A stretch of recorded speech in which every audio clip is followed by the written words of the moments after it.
no other greater vocation and an act of faith and trust that we all share. So that's something I hold very sacred, having taught for many, many years now. So hopefully this will be of some use to you. It's a little bit of a different kind of topic, but I thought might be of interest. Talking about HIP, historically informed performance, and that used to be called authentic performance way back when I was younger. It's the idea of taking a fresh look at the Baroque musical language and perhaps being able to impart that to our students. I mean, certainly in my upbringing, and I'm sure for you, the Baroque repertoire serves a certain purpose, less technically advanced, so it's for aspiring students, it's part of the repertoire. If we just stop and think of it just in a pedagogical sense, I think we can lose some great things. Again, thinking about this music as a language and the subtleties of the language. So that's sort of what I'm talking about when we talk about being historically informed. So a definition of historically informed. Back in my day in the 80s, it was sort of an us versus them kind of mentality. The modern instrument players versus the authentic instrument players. And I always, even in that time, I had a problem with the idea of authenticity, of this being the right answer. When I was 16 or 17, I thought I had the right answer for Bach. But of course, it's not that simple. And we live in a great time today where we can take a lot of this research and this kind of perspective and connect it with being persuasive performers and musicians. So my definition for historically informed performance is the intersection of musicology and performance. So that is research and then being the expressive people we are as musicians. A big question is why? Why do we do this? Well, there's some reasons to think about. First of all, when we think Baroque composers, we think Vivaldi and Bach and Handel and Haydn and maybe Haydn, and we leave out a lot of composers that are not as well known. And that's something that the early music, the historically informed performers have connected with a lot more. Composers that are lesser known. You can go on Wikipedia and look up a list of Baroque composers, and there's probably a good third that you've never heard of before. And there's some wonderful works in there. And this is a means of getting us, as well as our students, into some different kind of repertoire, different composers. For example, if I'm teaching a Beethoven violin sonata, I'm always talking about what he was doing to revolutionize this. This is amazing. This is incredible. And the student sort of looks at me like, yeah, it's the Kreutzer Sonata. I've heard it a million times. There's nothing revolutionary about it for those students. So I asked them, can you name 3 other classical composers of a similar period? Cricket. So they have no idea of how to relate this music. So this can really give a richer experience for our students. So different composers. Logic. My whole desire to take on some of these ideas was as a student, again, talking about student works. Handel violin sonatas are very much a part and parcel of our growth as a violinist. And I would play these fast movements that were full of brilliant figurations and very exciting. And then you get to a slow movement.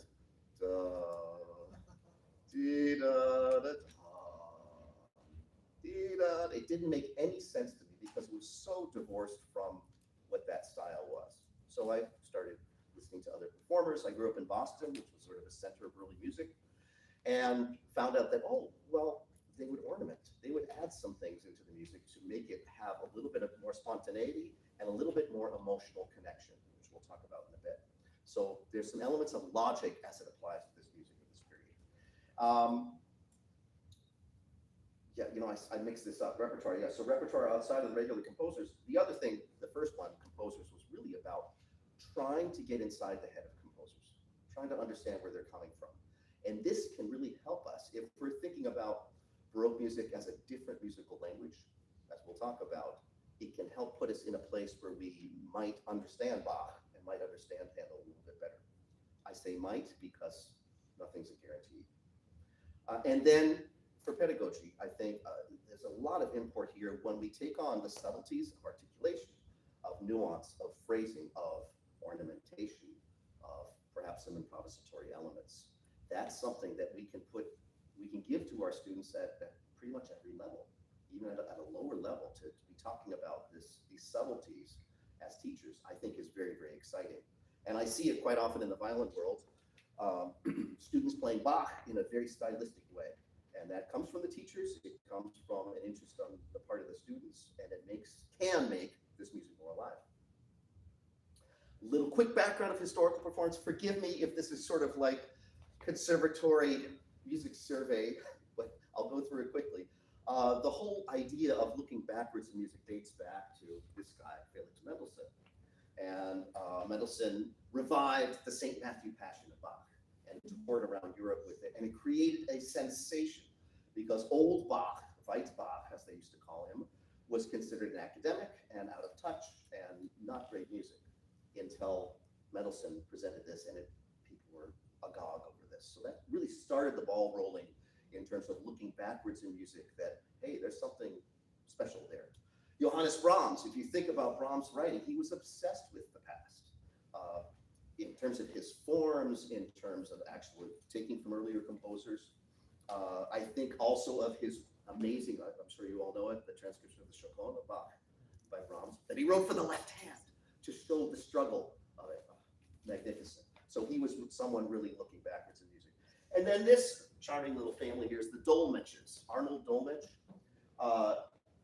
recreated, built instruments of earlier periods. He even would have his family dress up in period clothing and perform with gambas and theorbos and lutes and early bows and early wind instruments, with the idea that, hey, this is a language that's been lost. These instruments have been lost. Let's make them alive again.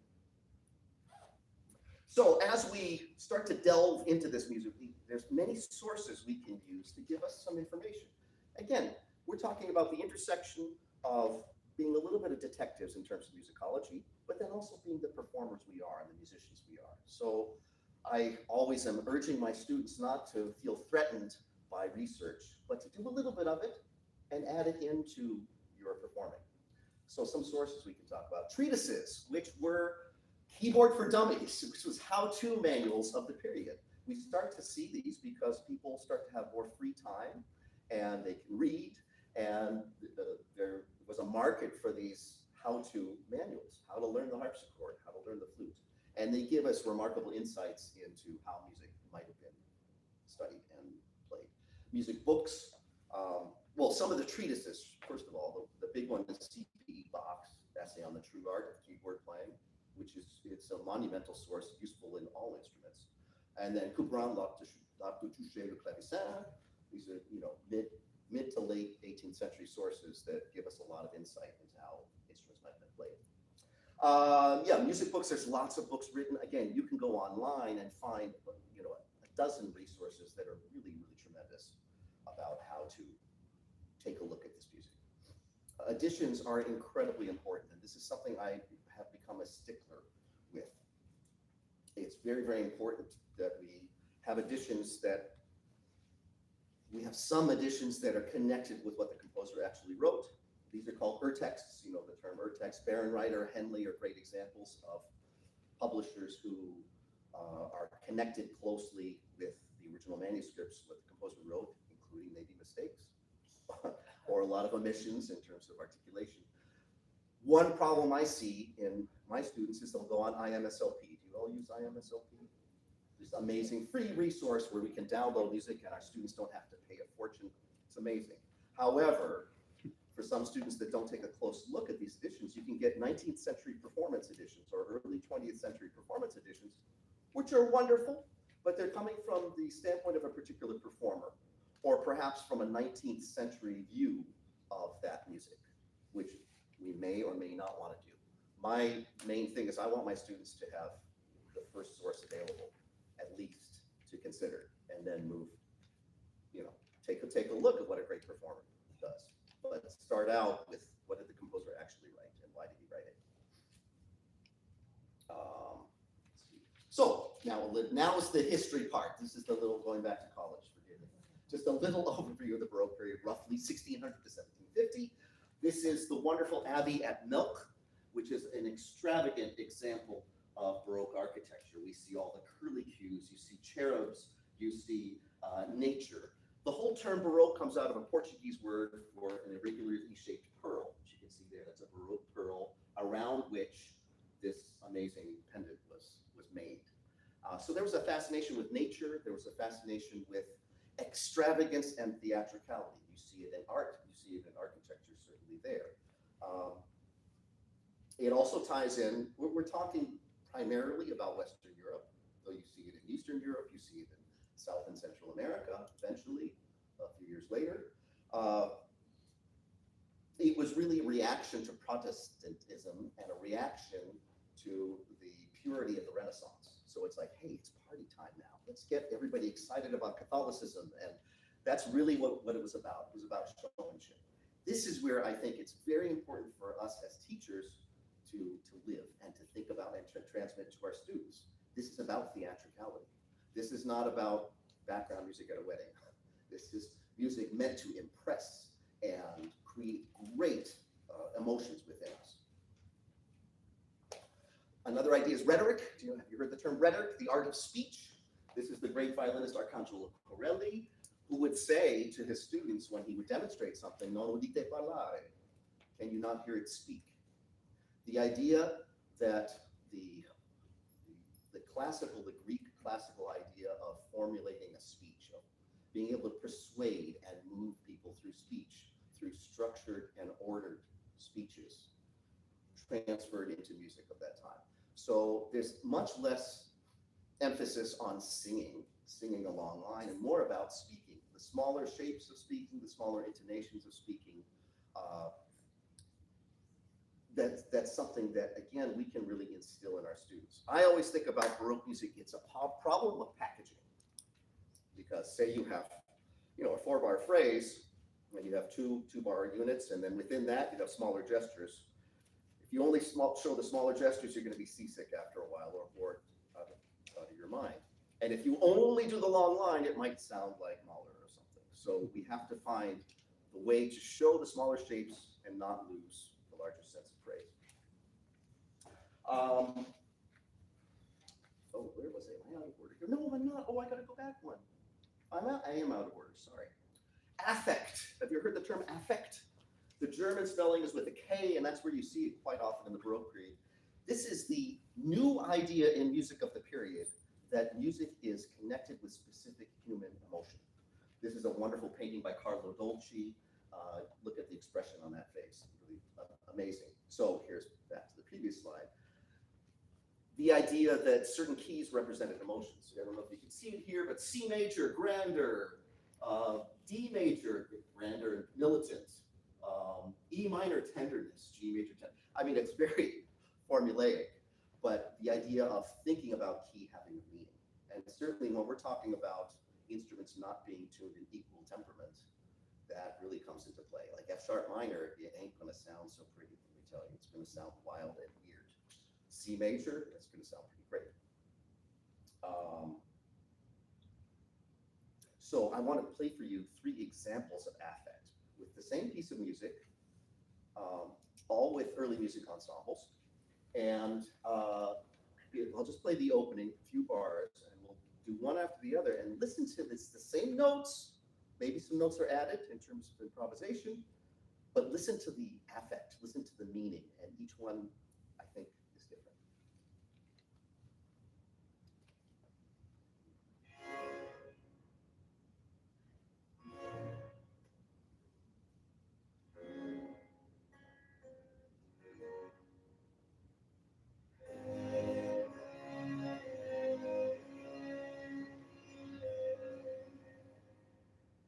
Okay, here's one.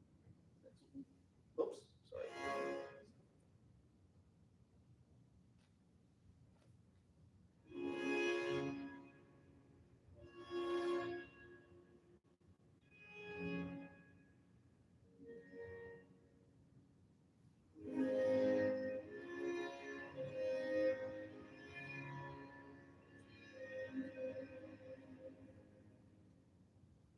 Okay, and the third.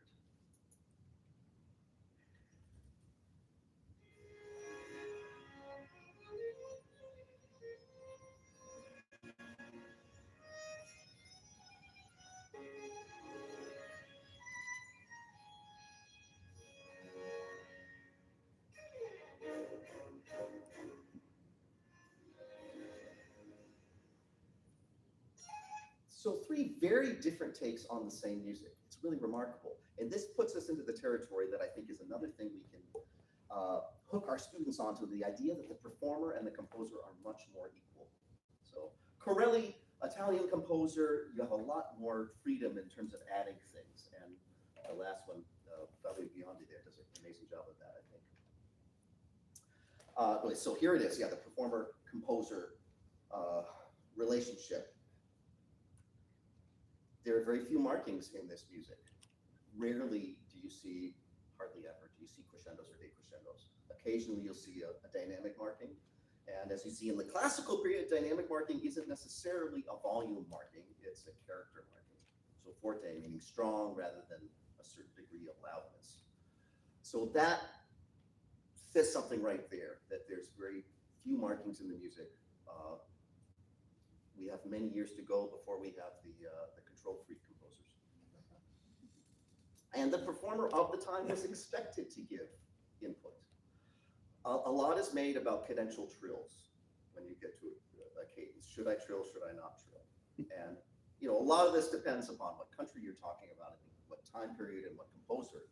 But if it sounds naked, if it sounds wrong, it probably is. And we should feel free to decorate that and give that importance with some kind of ornamentation.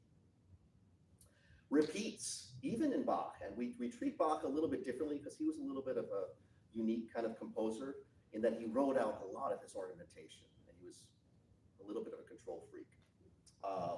But even in Bach, when there's a repeat, something should happen in the music. It should not just be a repetition.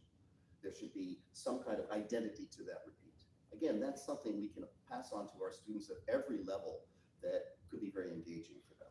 And it could be as simple as changing a dynamic, or lingering on a different note, or changing some notes. And that leads us to ornamentation and even improvisatory elements. So I want to show an example of that. This is the first of Corelli's Opus 5 violin sonatas. And I'm just going to deal with the first couple of bars. So we have a grave at the beginning, and I'll just play a little bit of the harmony so you hear it too. So we have.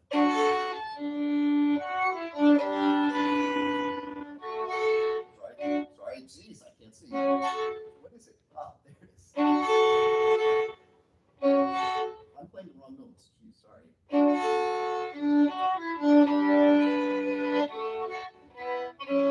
There it is. Sorry. So it's simple progression, and how it's written is this way.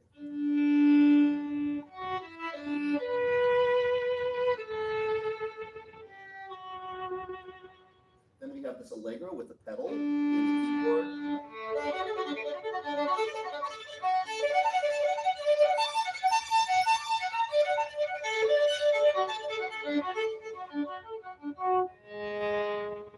Adagio.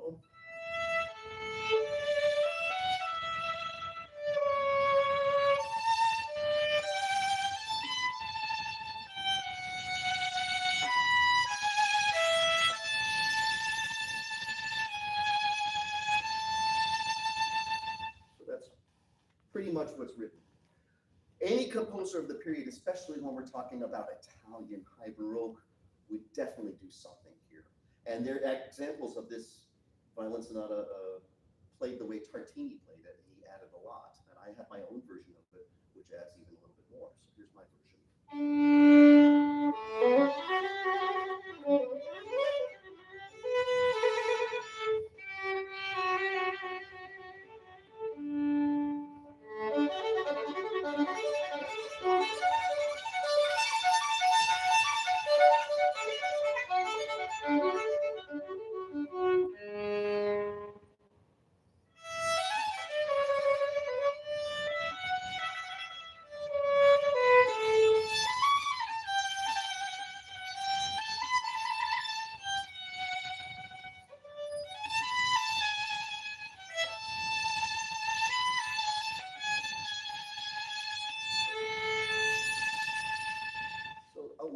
Forward, a lot of saying, here I am, a little bit more with that music.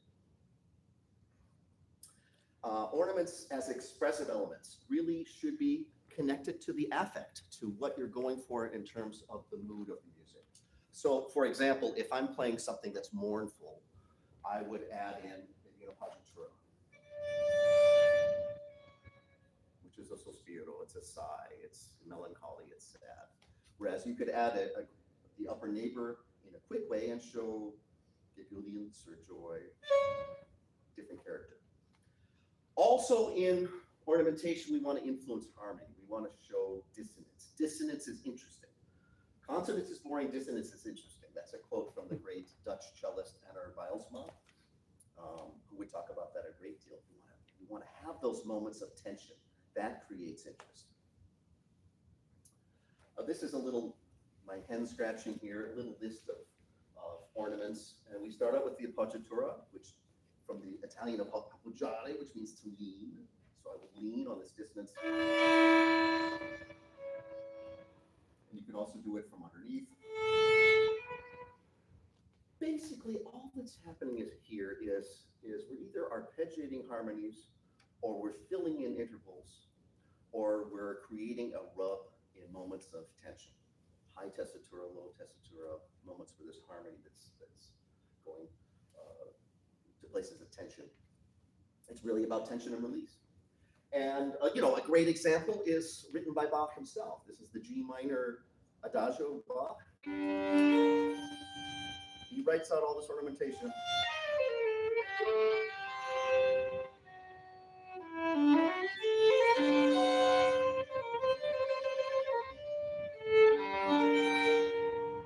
And that is a German composer really taking on the identity of an Italian kind of perspective in his music. So the trill obviously is a huge one, and it's due to what most of you do, which is playing on the keyboard. How do you sustain a pitch on a harpsichord? Well, it's gone. So trilling is one way of sustaining that. Also, the alternation, that semitone or whole tone alternation, creates that interest in that non-chord tone. It can be very, very moving and very emotional. And then things like division, which is a big term just meaning filling in intervals. If I have an octave leap, fill it in. Or if I have thirds, this is sort of general kind of solutions you can make. As you dig deeper, a lot of musicologists dig very deep. There are solutions that are more specific to certain countries and certain time periods and certain composers. But my thought is, in terms of being a teacher, at every level, why not get our students interested in adding in those notes?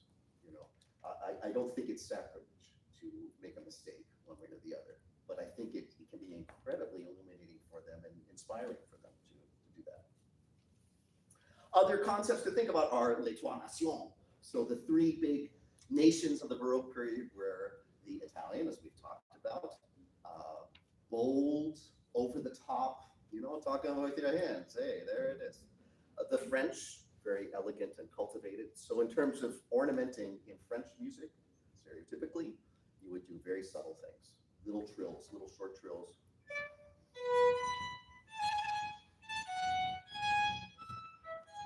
Very elegant and light and not so hard on your sleeve.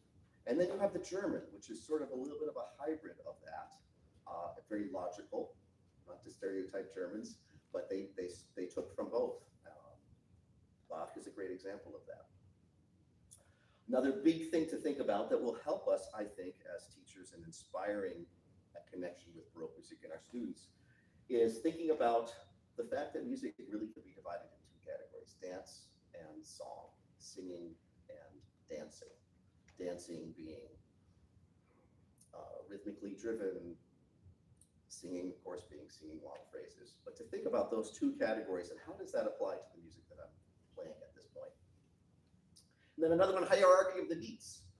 Think about, Strauss waltzes. Beat one is the most important, second beat is less, third beat is less. When we really invest in this idea of, hey, the first beat's important, the rest is less important, it automatically gives us a shape that's a little bit more associated with this kind of period.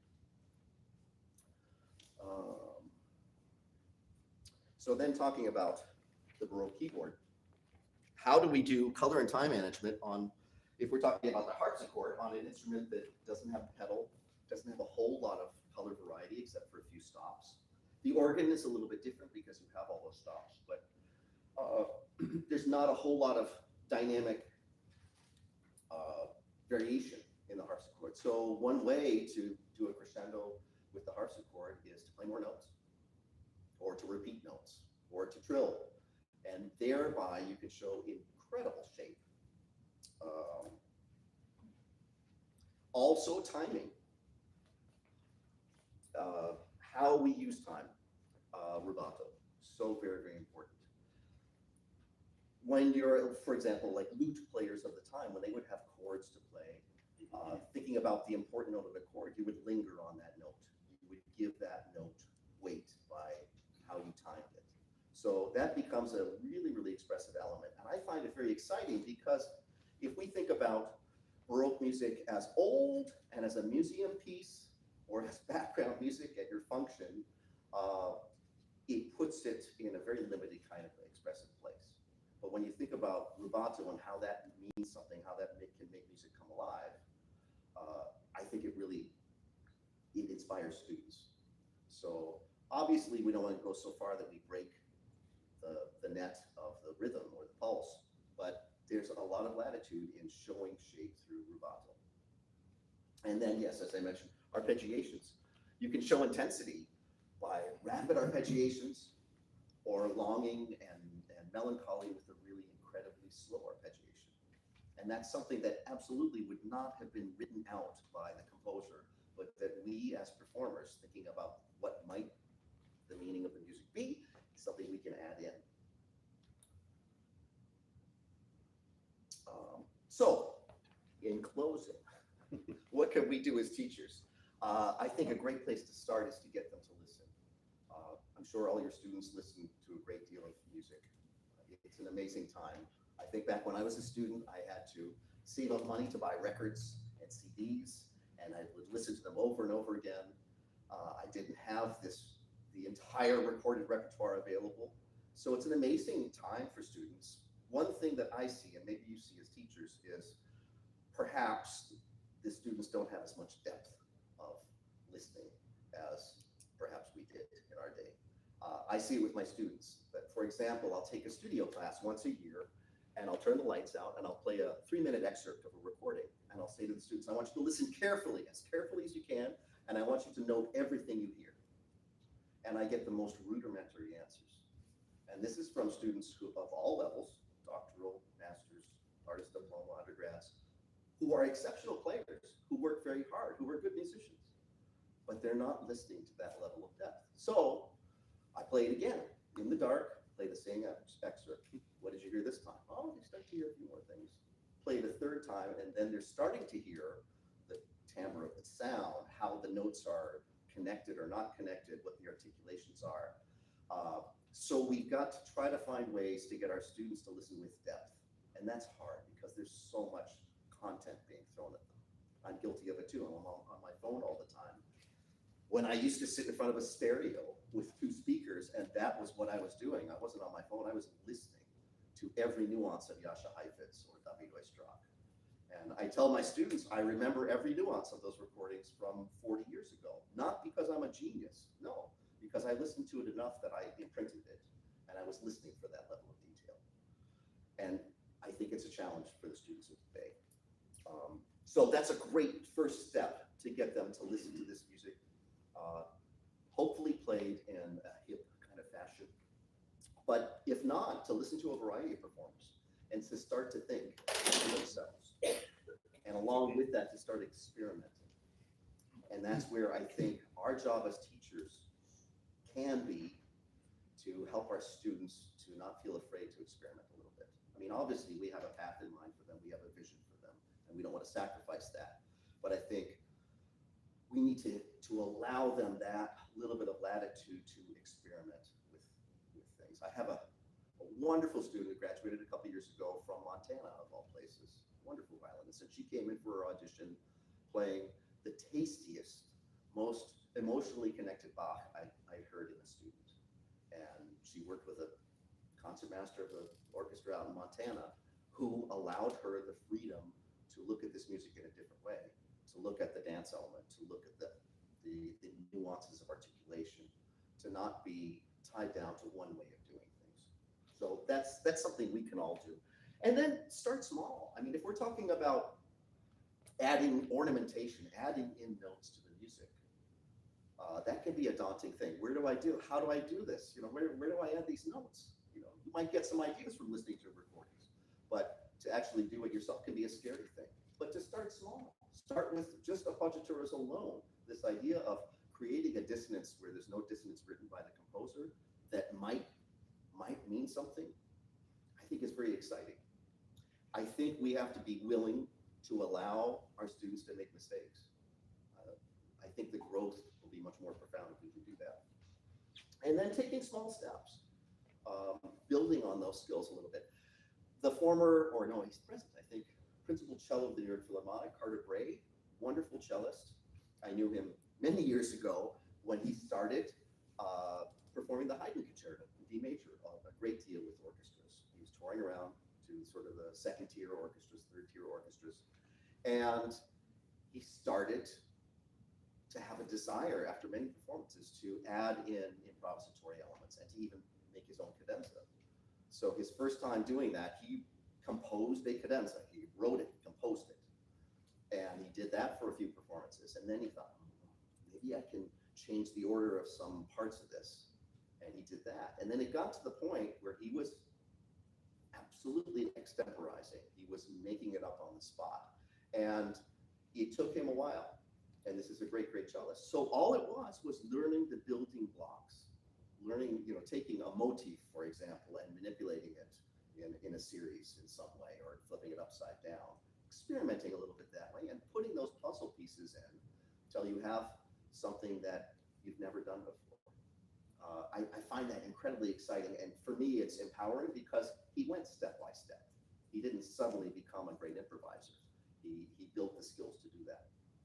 So in closing, just to review, thinking about the fact that this is an absolute colorful, theatrical, musical language, and that in terms of articulation and phrasing, and there's so many resources online, I'm sure you've looked up quite a few of them. Go on YouTube, how to play Baroque performance or how to play French Baroque dance suite. You can find that information, and you don't have to spend hours and hours, but you as experienced educators and musicians will very, very clearly see those principles.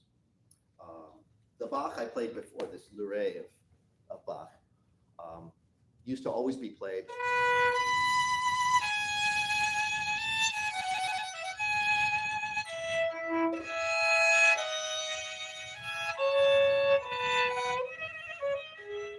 lovely, sweet, nice, but certainly not a dance.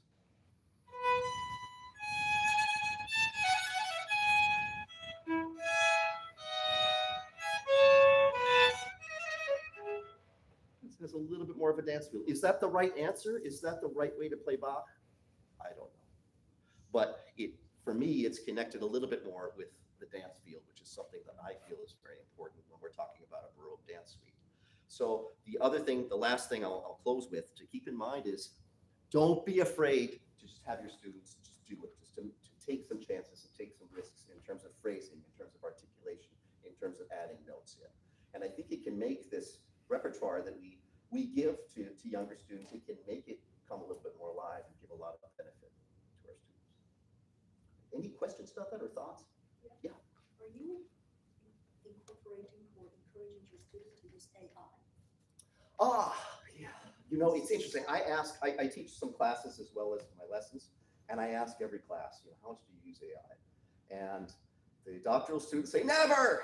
And the master's students say, ChatGPT sometimes. The undergrads, we use it quite often. My big thing is that it's the quality of the input. The quality of our input can really affect the quality of the output. Do you use it? I'm thinking. You're thinking about it. Yeah, there's a lot to talk about it. As a performer, I get nervous about it, and I'm also older, so I get nervous about that. But it is a tool. And hopefully we can find ways to use it as a tool to give ourselves even greater connection with an audience and with music. But that's sort of an open question now, I think. Don't you? Yeah. But I'm glad you brought it up because it's something we're all talking about. There was an unofficial, maybe official policy given to the Frost faculty about what do you do? How do you address this in your classes? And the idea came from our colleagues to let students use it, but they've got to be open about it and use it as a point of discussion. So if a student writes a paper using AI, great, admit it, and let's go through this and let's see what the positives and the negatives are. I've seen a lot of negatives, believe me. But again, it's what you put into it, I think. Yeah. Any other thoughts? Yeah. Dr. Posnack. Hello, sir. Well, you can go to chat.jsb, sure. Yeah. But I think it's interesting. I would very often have my students look up Wendy Hiller's wonderful demonstrations of the dances, of the lure And the saraband. Oh. and the various. This is a wonderful dancer and dance teacher. She came to Frost years ago. Yeah. And wonderful. You learn a great deal, and the musicians that you hire to do that, with the violins, of course, because a lot of that, is embedded in the music instruction, the music. And it doesn't have to be dry academic kind of scholarship, but just a little bit of this connection with another art form that's of the period that can give our interpretations wings and our students' interpretations wings. Then, apart from trying to have them find out or point out places in the literature where, as you had pointed out, Bach actually writes out an ornamented version of something, which they're like authentic deposits. But then, on the other hand, it's tasteful. Now that we know that the performance practice had its limits, but within it, there's a tremendous amount of improvisational openness for performance, the relation of performance.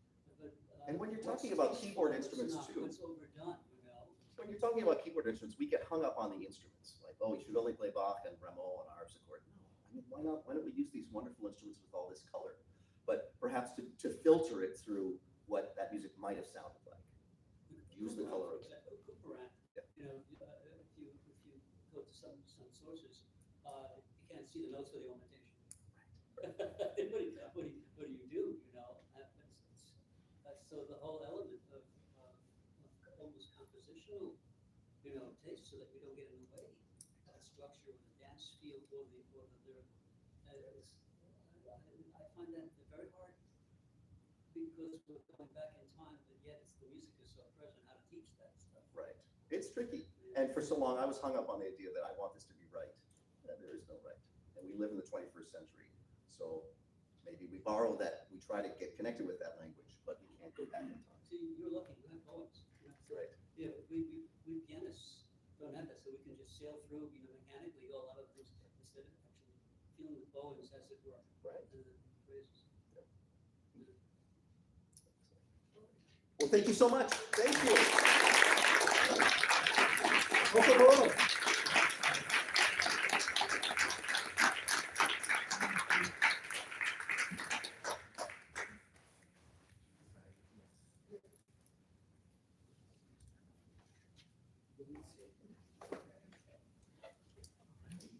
Thank you so much. Thank you so much for.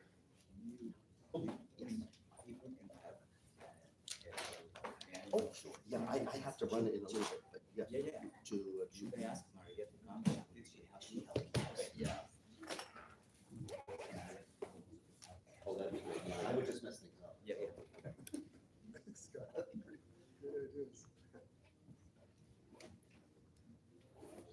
I was telling Kevin, when I was doing a little bit of research for this, I was looking at the Bach Air on the G string, that wonderful piece.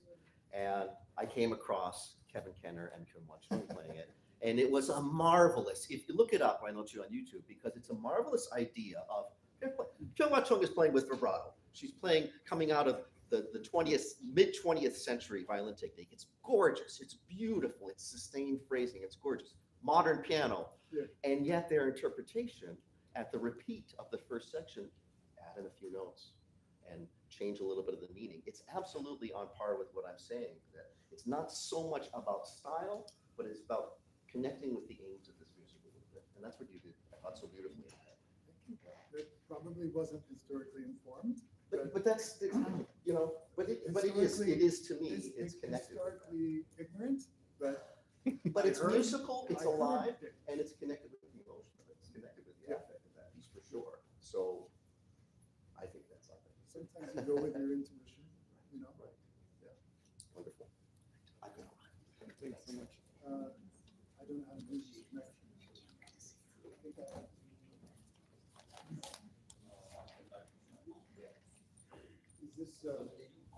Is this an Apple TV or something? Yeah, I know. My days out.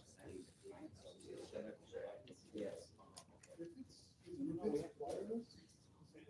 I don't know. Let me just see. Because then I would have to be connected to the Wi-Fi. So, which I know. Okay. Yeah, I think it was wireless. He didn't have it before.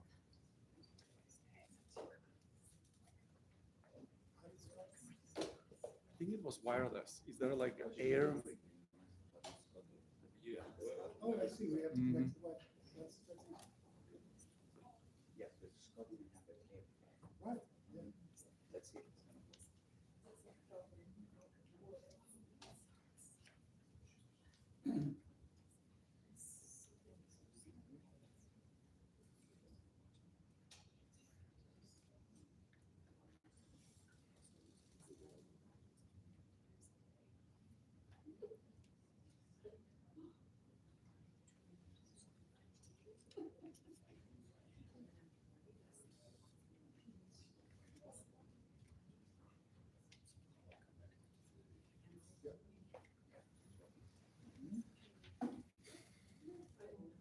So now maybe I can do this.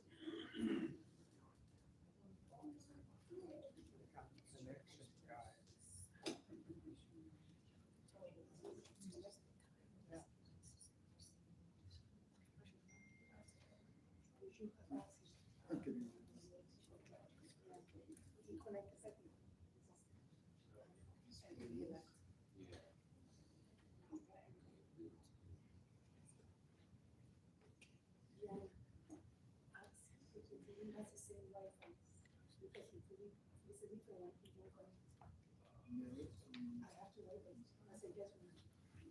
You need to check like the source.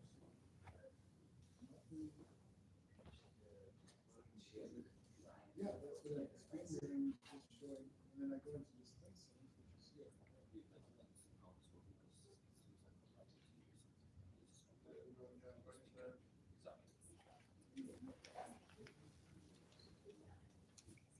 It's not connected to the TV, it doesn't know where the. Yeah, other it TV just is. doesn't. How does that stop? I don't know. But it's- I don't know.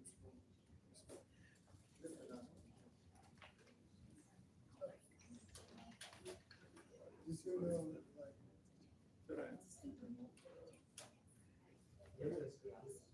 There is a remote. But the remote from the connection guy. Yes. Yes. This one that's a different Wi-Fi. Yes. Connected to the same Wi-Fi. Oh, we can use this. This one is connected. Yes, yes, yes.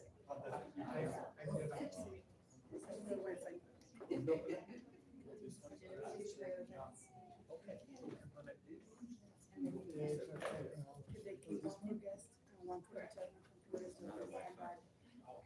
Oh, I see. Get in.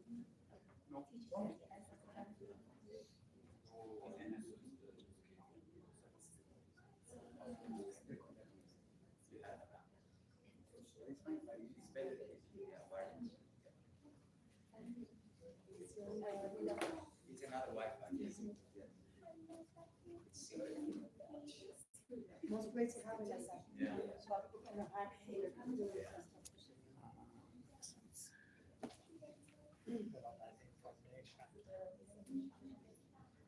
have it like that in the school as well. It's for parents, right? Because the kids are very advanced. You give them a password, and through there they can get into your email and through everything.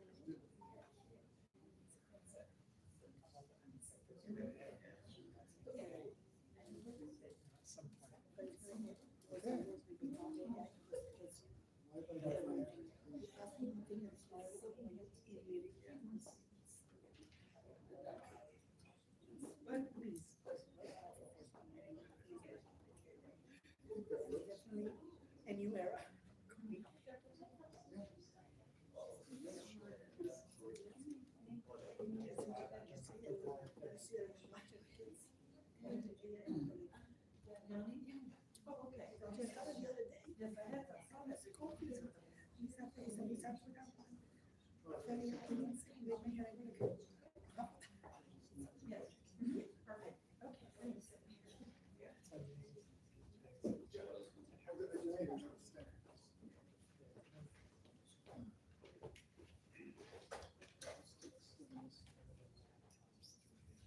Maybe it's okay.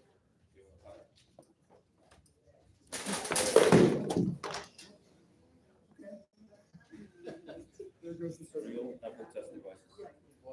It wasn't, yeah. Now you can. That's okay, it's insured. It's on the cloud. Okay, I want to. Lower? No, that's fine, that's good. That's fine. Yeah.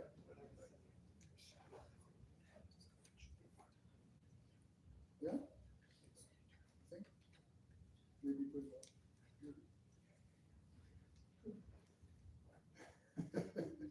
All right, great. Good. Thank you. Okay. Let's welcome Professor Kevin.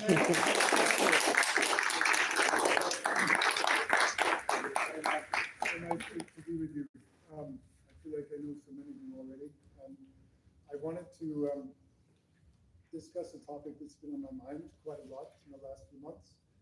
And I was reluctant to share it because it's not really a fully formed idea, but I have been experimenting with this in my teaching, and I have found that it has had some positive results. So I thought I will try this today and see where it goes.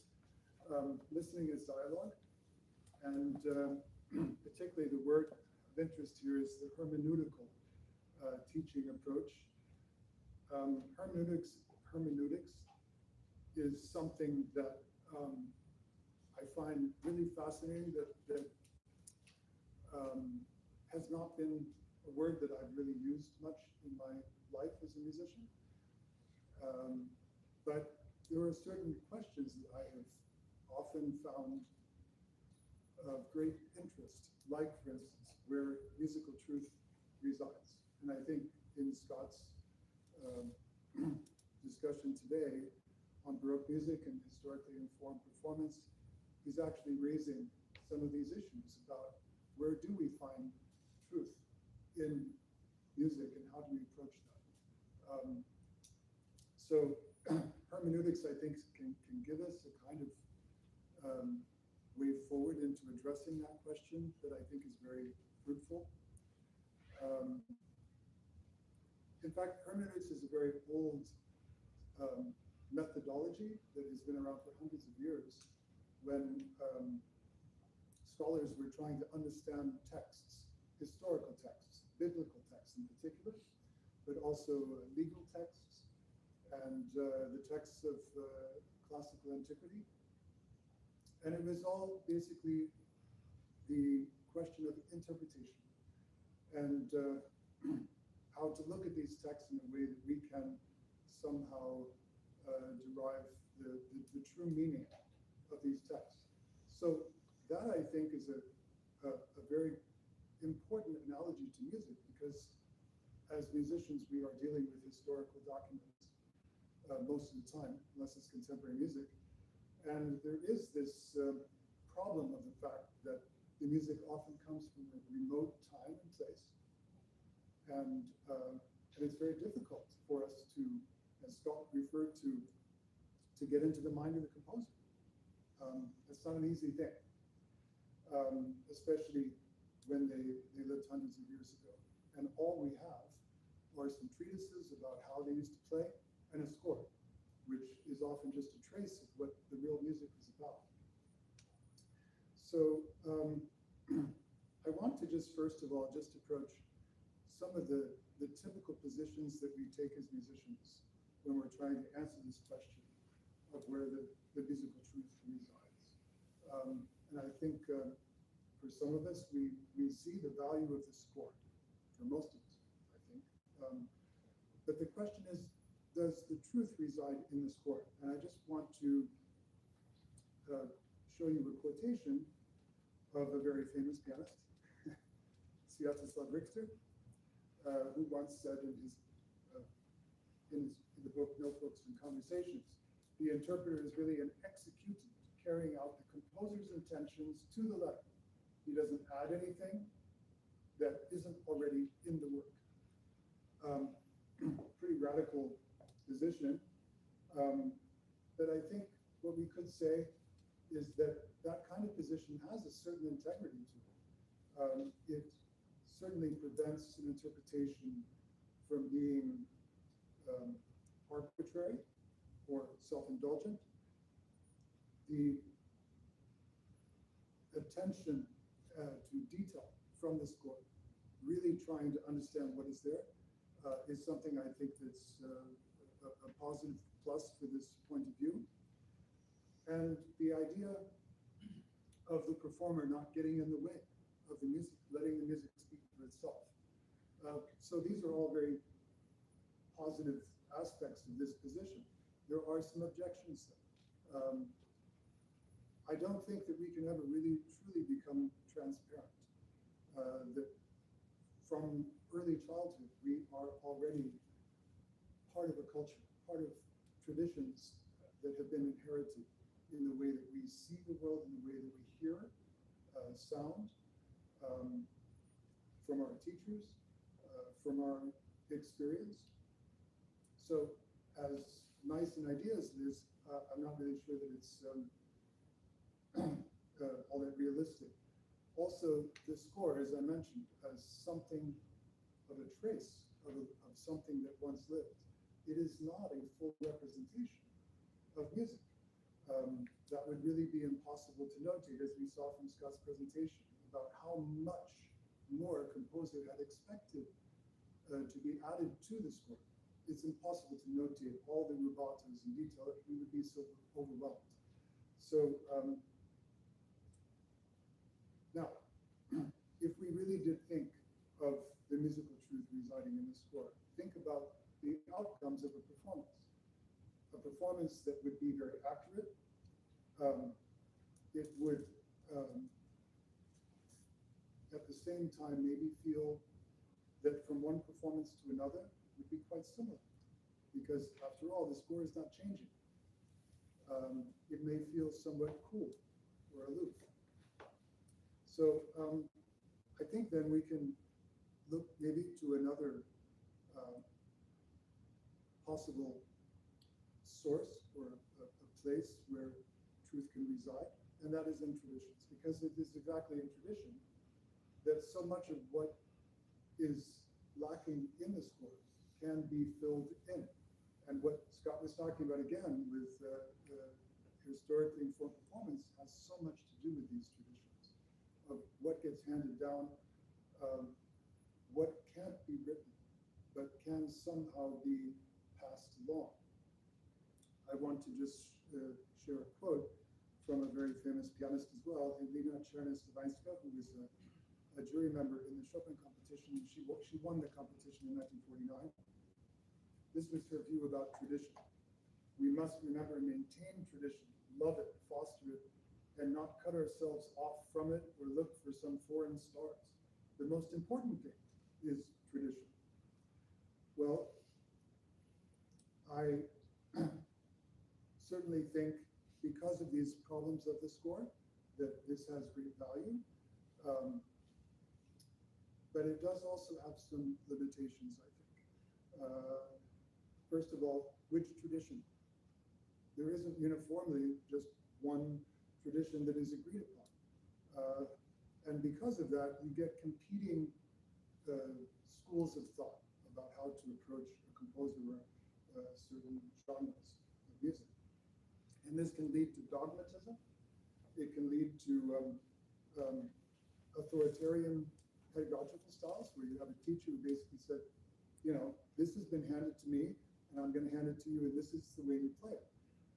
And then the student ends up trying to imitate what the teacher is demonstrating. So it can lead to a kind of blind obedience. Also, traditions evolve, and you know, we'll take for example the student of Chopin Mikuli, and then he had another student that he taught, and so forth. And I think that was Michalowski, who was one of the students of Mikuli, and then so forth. The thing is that when you hand something off, something changes. You never inherit something completely purely. And so over 3 or 4 generations, you know, there is a kind of dilution or even corruption of the original tradition. So I'm not trying to discredit or debunk tradition, but simply to put a certain limit as to what some of the problems can be. And when a person really focuses mainly on tradition as a performer, the performances can tend to sound rather canned, because they are, after all, trying to imitate something. It's something borrowed, and so they can often lack spontaneity.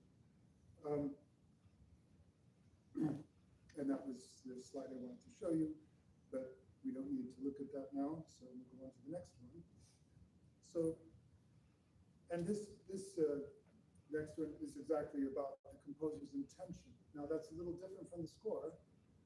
Richter mentioned the composer's intention, but he was speaking about the fact that that intention was notated, and we should not add to it or take away from it.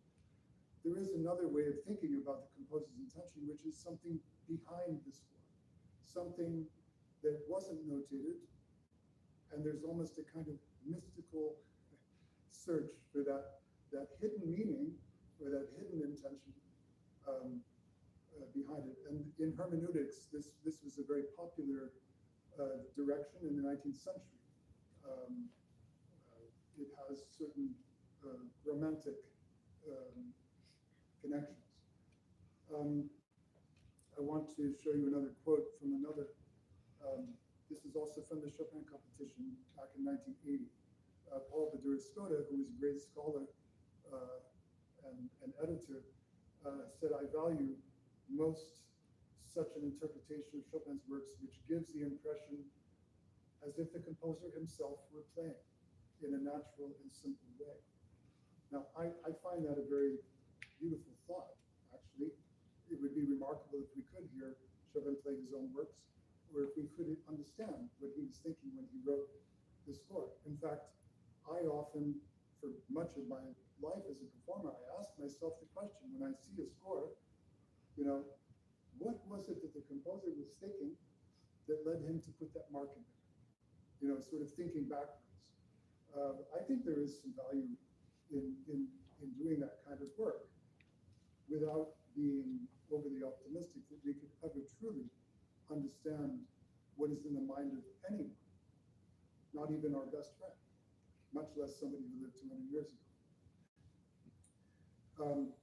So there is another problem with that, because the composer's intentions might not be fixed. They may not be fully formed themselves when they notated the score. Sometimes composers go back to their scores and change them, sometimes they don't. Sometimes they handed 3 different versions of the same piece. And then maybe for some composers, they expected, this really dovetails to what Scott was saying, that there are composers who expected the performer to participate in the completion of the work. That it was never like the intention was complete or the score is complete, but that the performer fills in that function. So I want to, and here I'm forgetting to do my slides, but here we are, composer, score, performer, and then find the sound. So if we can't really know the composer's intention, if traditions are not foolproof, and if the score is not complete, then could the truth perhaps reside in the performer's imagination? In other words, pure subjectivity, that basically,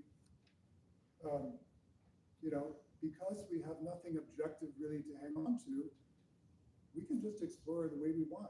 We can take the score and do what we like with it. This is a quote from the same competition of 1980 when Ivo Pogorelic became famous. And they interviewed him and he said, my Chopin contains elements of a new contemporary idea on performing his music. In 1980, such an outlook is necessary. It is very difficult to play Chopin's music. After all, we do not know ourselves how he did it. And it seems to me that we are all tired of the traditional execution of his works. Anyway, can we be sure that this tradition is the truth? He's really hitting on the very problems that I have just touched on. And I think we should give him credit for that. As a 17-year-old at that competition, competing with him, I have to say, I really didn't like his playing. I thought it was coarse and it was ugly and it disturbed me and challenged me because I believed at that time that tradition was what this was all about. I came to study in Poland to find the golden chalice of wisdom of how to play Chopin. That's what I thought as a 17-year-old. And here was Pogorelic completely messing around with everything I believed in. But I do think that performances that focus less on the score, on the limits that they put on us, and on the external rules, they tend to be very fresh, very novel, unusual, expressively charged. And there is perhaps even more emphasis on updating the music to something that is palatable and understandable to today's public, which if you are more focused on the composer's intention, you might not want to take some risks and do things that you think the composer might not have liked. Of course, this does have some setbacks when you think of music strictly from the subjectivist position, because it does tend to devalue the whole field of study of musicology and historical studies.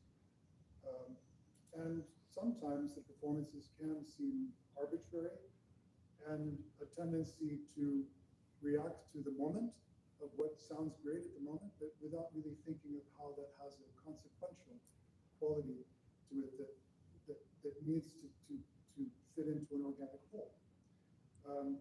So this is where, I'm not really comfortable with any of these points of view completely. And this is where I felt that sorry, I'm just going to skip that because I didn't use it. The hermeneutical view, I think, offers something of great value because very much like the blind men who were touching the elephant and trying to describe it from what they felt, they are touching on elements of truth. But none of them are really, I think, describing the elephant in full. So the 20th century German philosopher, Hans-Georg Gadamer, wrote a book called Truth and Method. He didn't write very many books at all. He mainly lectured, and he lectured quite a few years in the US. I will just read you what a statement from his book. The following investigations are concerned to seek the experience of truth that transcends the domain of scientific method wherever that experience is to be found, and to inquire into its legitimacy. So I think we can, from that quote, read a couple of things that are important. First of all, he's saying first that the truth is not something that is established through objective verification as it is in science. It can be through science, but that does not somehow, it is not the only way to recognize truth. Particularly, this doesn't work well in the humanities, which was the focus of his philosophy. And also that he is referring to truth as an experience rather than an object to be retrieved or to be possessed. So this I thought was a really fascinating idea. He also, in his book, mentions how we never understand anything from a neutral, objective standpoint. We are always historically situated beings that have been shaped by our language, our culture, our education, our traditions. And these conditions, they put a certain limit on our claim to objectivity, but they are also what make understanding possible in the first place. We would not understand anything if we didn't have language, or if we didn't. We wouldn't understand music of 200 years ago if we hadn't inherited something of those traditions about how sound works. So I just want to give some background into Gadamer's ideas. Is this the right slide? Yeah, I guess so. No, it's not. This is what I wanted to show you. Gadamer was very influenced by the 19th century philosophy of Hegel, and particularly in the idea of the word Bildung. Bildung is a German word that means forming or shaping. Education, for instance, is Ausbildung, so being shaped out completely, right? So this is he felt that this was, Hegel thought that the idea of being formed was when your horizon is somehow, it meets with another horizon, something other, something that is challenging in a negative way. All of the presuppositions that we have, the things that we just sort of accepted. And then you meet this other thing that challenges you. And you are challenged and you are transformed by that challenge. And you adopt or adapt and assimilate that new information that challenged you. And then the process sort of is continuous.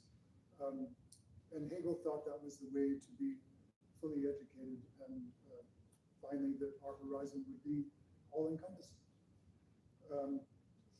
And this is a very beautiful thought, I think, from Hegel, and what Jerry said this morning about education and music and the exposure, that these really tie in to this idea of when people, for instance, are educated in music at a young age, at any age, but particularly at a young age, that this is they are encountering something new that is challenging them to learn about it and accept it. In music, it's so important because it's using so many of our skills that you mentioned about different parts of our brain. And these skills, when we are adapted, when we expand our horizon through that experience of learning music, this can actually increase our ability to learn other things as well, because it is a pattern of learning. It is a kind of it forms certain habits of attention, and that can be used in any kind of learning, and so it has a knock-on effect. So anyway, that's just a sideline, but that's what Gadamer felt was important about Hegel. The other philosopher that influenced him was Martin Heidegger, and Heidegger provided Gadamer with this second insight, which really deals with the very nature of understanding. Heidegger was sort of an existentialist, and he was interested in the nature of our being. So it is Heidegger who made the claim that we are situated from the very beginning in a world of meaning, and there is no neutral, objective person in this world. That we are always being conditioned by what he called it in sort of Vorstruktur, or a kind of pre-structure or forestructure of biases, perspectives that we have, expectations, and this could sound very subjective, right? That really nothing in the world can be experienced objectively, right? But I don't think that was his main point. I think it was not so much that our force structures or our prejudices and things make it impossible for us to understand reality, but it is simply the condition through which things can be meaningful at all. That when we encounter something that we can be challenged by, that we can absorb that because we have some sort of link. And Gadamer really emphasized the productive nature of these prejudices. He felt that they create that field of intelligibility so that understanding and learning can take place. And that when I get back to this other slide, he coined this term, the fusion of horizons. I put this in musical terms here, the performer's horizon, of what we're familiar with, and then say a new work that we're encountering, or a new composer, or a new style. That moment of that intersection can be quite a challenge. And when we absorb it, it is in that event that understanding happens, that meaning happens, and that is what we could sort of call as a truth event. So I think there, finally, we can find sort of the place where truth resides. And it doesn't reside any place. It is more of an event or happening. So I want to just speak about the pedagogical implications of this that I have found very useful. First of all, that teaching sound as a kind of dialogue. So if you listen to how the sound addresses you, right? I mean, we hear sound, and it's not just sound waves. Already we come from our upbringing, from our previous experience with sound, that we recognize certain patterns, that even from certain, how can I explain this? We can listen to sound and we somehow recognize when, for instance, sound wishes to move, when it wishes to hesitate, or maybe doesn't wish anything, it's just sound, but it has certain properties. So Gadamer would call this play, spiel, kind of the to and fro, that we listen to the sound, it's as if it's speaking to us, and then we respond to that by basically showing that we recognize what it is saying. And this kind of relation, this back and forth with the sound, is the kind of dialogue that I think you can teach that to your students. And one way I have taught it is through a kind of idea of organicism, where you sort of think of sound as being alive. Sound is not alive, it's just sound. But we can use the metaphor of the life of sound to help students listen in a certain way. So this is where it gets kind of tricky, and my ideas are not fully formed. I'm still trying to get through them, but I have used these in my teaching situations, and I will show you how it works. So, for instance, these are some of the terms that I've come up with when I think about how sound behaves in an organic way. It flows, it resists, it drives, it suspends, you know, it interrupts, it gives in, it darkens, it thickens, you know, it gets heavy, it lightens. All of these are qualities that we can associate with something that is alive. And so then it is important, I think, for the teacher to be able to ask questions of the student to direct their attention to these qualities in the sound. Like, for instance, the most basic question is, how does the sound address you?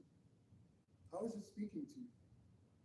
And then you can sort of feed them on a little bit, you know, help them, you know, does this sound seem like it wants to sit, like it wants to rest, or it wants to be clear and sort of direct itself, or it wants to sharpen and be kind of edgy, right? All of these questions are helping a student to listen in a particular way. And then what is also important is to let the student figure it out by trial and error, rather than simply directing it to the score and say, this is what's in the score, this is what you do. That you direct them to the sound, and the sound becomes the teacher. And slowly the sound takes over, and you are just sort of the guide on the side. And this trial and error that they do will lead to some solutions. A lot of times, you can guide them as well by referring to embodied movement. So, for instance, there's an appoggiatura, where we have one Scott was talking about. An appoggiatura leans.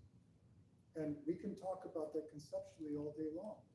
What, you know, what literally appoggiatura means, and it means you're supposed to play it a little louder and a little longer, and it resolves on a note that's a little weaker. But in the end, unless you feel it, you don't really understand and have that moment of understanding of what appoggiatura is. So sometimes then inviting the student to actually even move their body in a certain way to feel a certain gesture can help them digest that.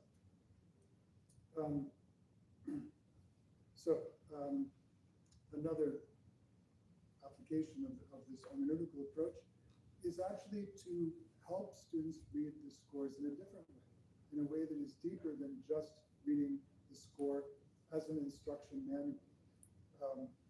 That because now we understand that the score is not just something to be decoded like a cryptic thing, and we just need the key to open it up, and then all of this truth will just pop out. That the score is a field of possibilities of what could be. It is the initiator of a process of discovery, that it is not a final version of anything. I'm just reminded of there was a Jewish,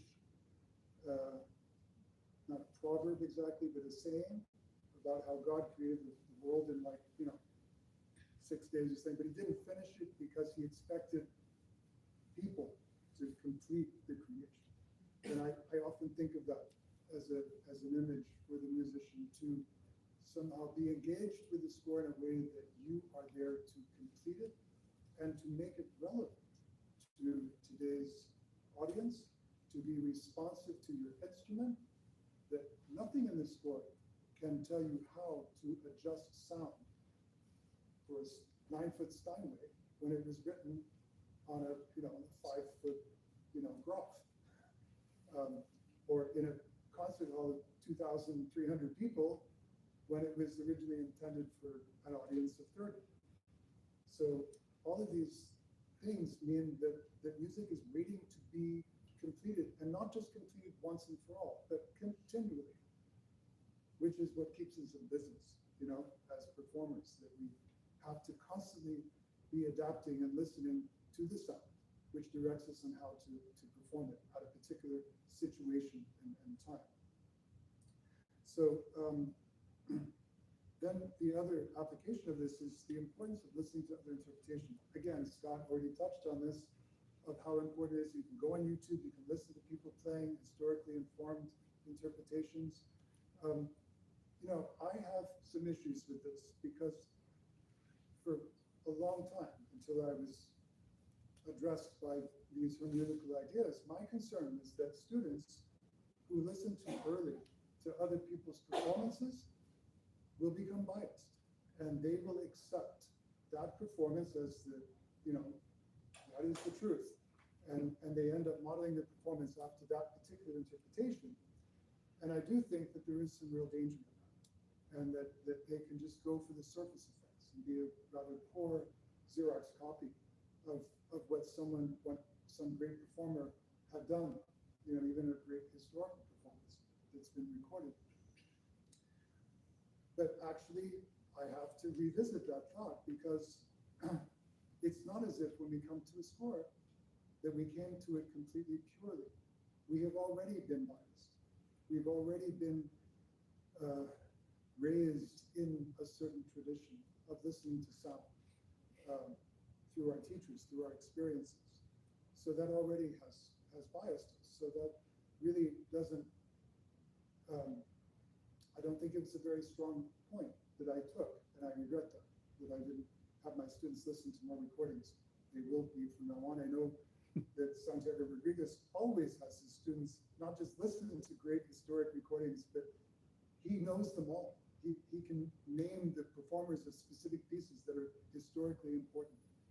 And I think that there's great wisdom in that, because it's not so much that we can say that this is the recording that is the correct interpretation, but we can ask the question, you know, what was it in that performance that seemed to work? And we can take that information and make it our own. That somehow it's a kind of, we can guide them on how to listen to a recording so that it doesn't become an imitation.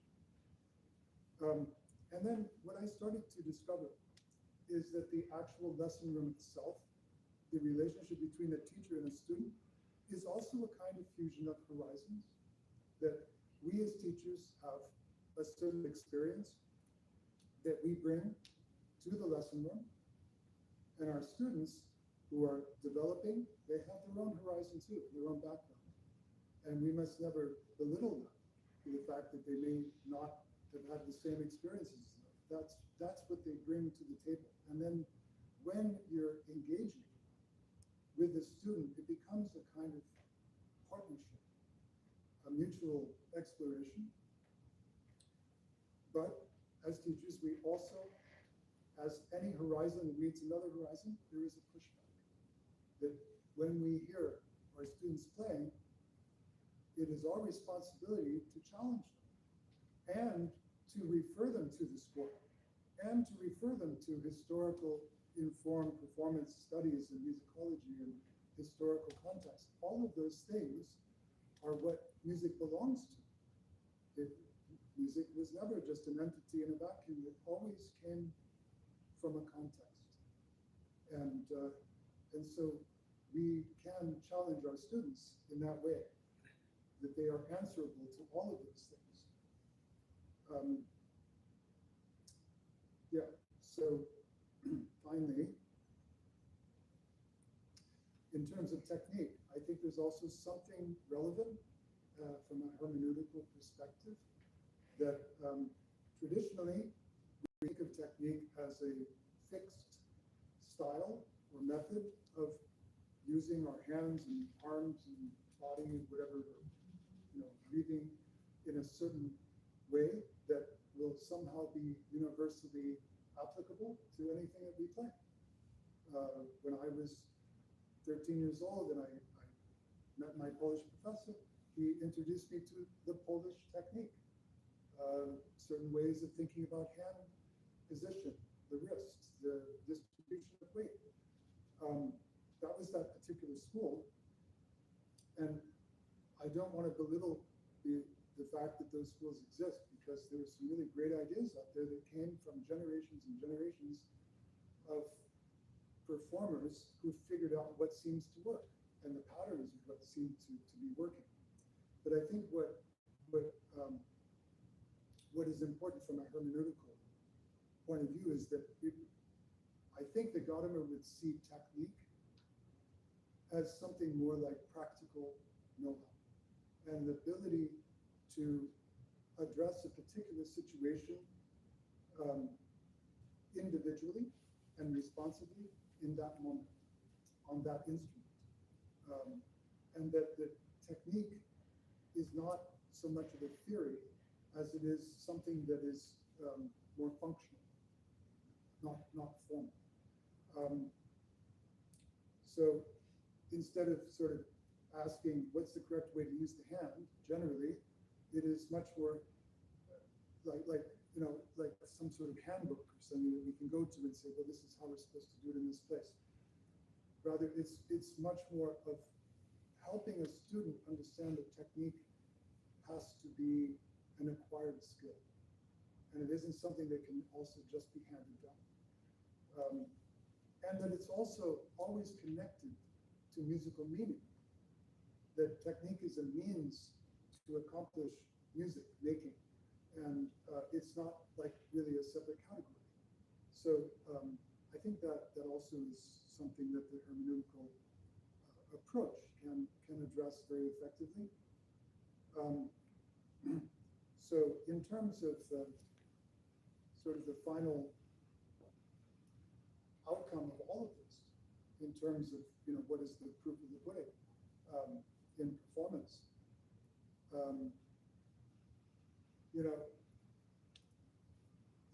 these are just a few sort of things that I wrote down that compare what can change when you approach music from that perspective.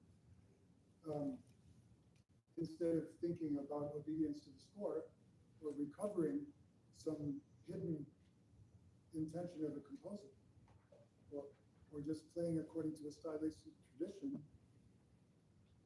you start to see these things on the right column. I tried this approach over the last few months, and I want to share with you, just in closing, a student that I think is a very fine pianist who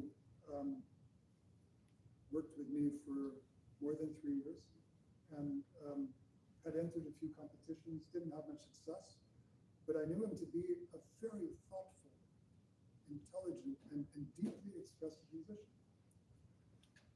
And then he was preparing for another competition this summer, and he wanted me to work with him, and I just started experimenting with some of these ideas, with some of these questions, to direct the attention away from the score, away from composer's intention, as I usually do, and towards him just listening to the sound and letting it address him.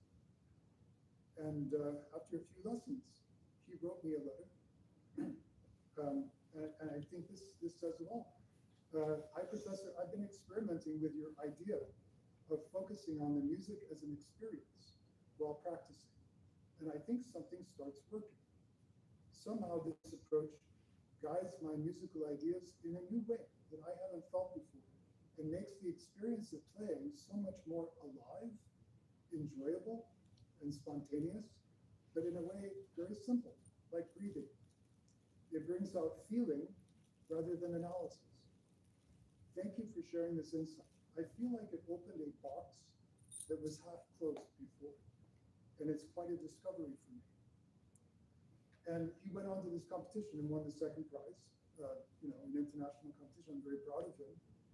He should have won first.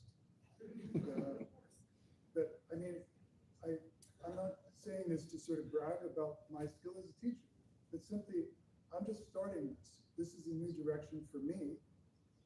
And I think it has value, and I think it's worth, I wanted to bring it to this session because you're all music teachers, and I feel that there's just something in these ideas of a person who was not a musician.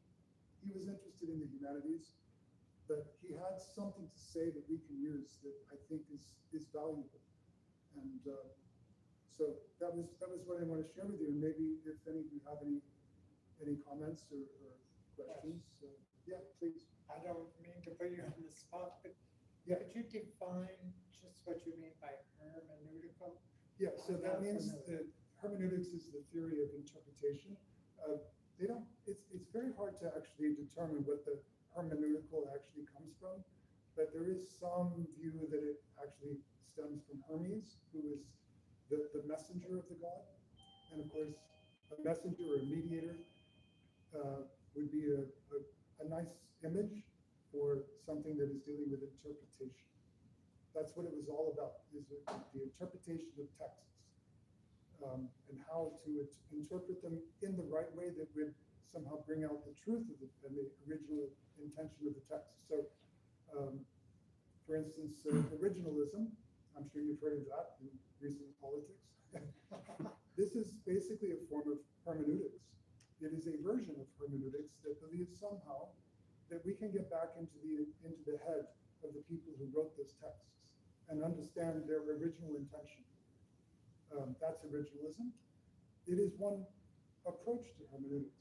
What Gadamer was doing with his philosophical hermeneutics was a little different, because he didn't see that there was some truth that could somehow be encompassed and sort of, this is it, and we're going to put it in a museum, and there it is for all time. He didn't see it that way. Knowing all this, don't you think it's very hard? What if you're in the position of a judge and you're judging the competition? Actually, this is a very interesting thing, and I wanted to bring that up because as a juror, I have really been conflicted when I hear performances that are quite different from my own, and I try to keep an open mind. So now, when I'm listening, I have this this perspective that I can now apply, which is not so much directed towards, like, for instance, at the Chopin competition, thinking about, well, who plays most like Chopin, as if I had any idea how Chopin played and whether Chopin would have even won his own competition. Probably not. Instead, I listen to the sound of what they are addressing me with. In other words, this idea of horizons is very important, because the performer on stage in the competition is addressing me from their horizon, and they are challenging me. And it is up to me to respond in a way that I am open-minded. Gadamer used the term zulassen, which basically means to sort of let it be, or let it happen. But it is a way of having an openness towards listening to sound and the way it's been organized in a performance, that we try to withhold our judgment, while at the same time being aware of what is working and what is not working. And so my focus is not who plays according to the text, or who plays exactly in this style or that, but it must be answerable to those things as well. There are certain limits. So, for instance, if Mr. Pogorelic played in a competition again and I were his judge, I may have a few issues with certain issues of sound quality, right? Or some structural things, right? But it's not because at the same time I would probably recognize that this has got an incredible energy and strength, and which is what Argerich noticed in his play. She probably didn't think that he played very good Chopin, but saw that there was a very interesting mind. So I think that a hermeneutical approach to adjudicating is actually a pretty good way to judge, so that we don't sort of have predetermined decisions before the competition even started.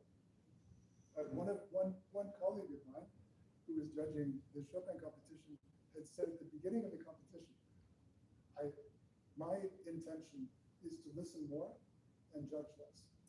Yeah, and he was like one of the most judgmental judges in historian that I've ever encountered.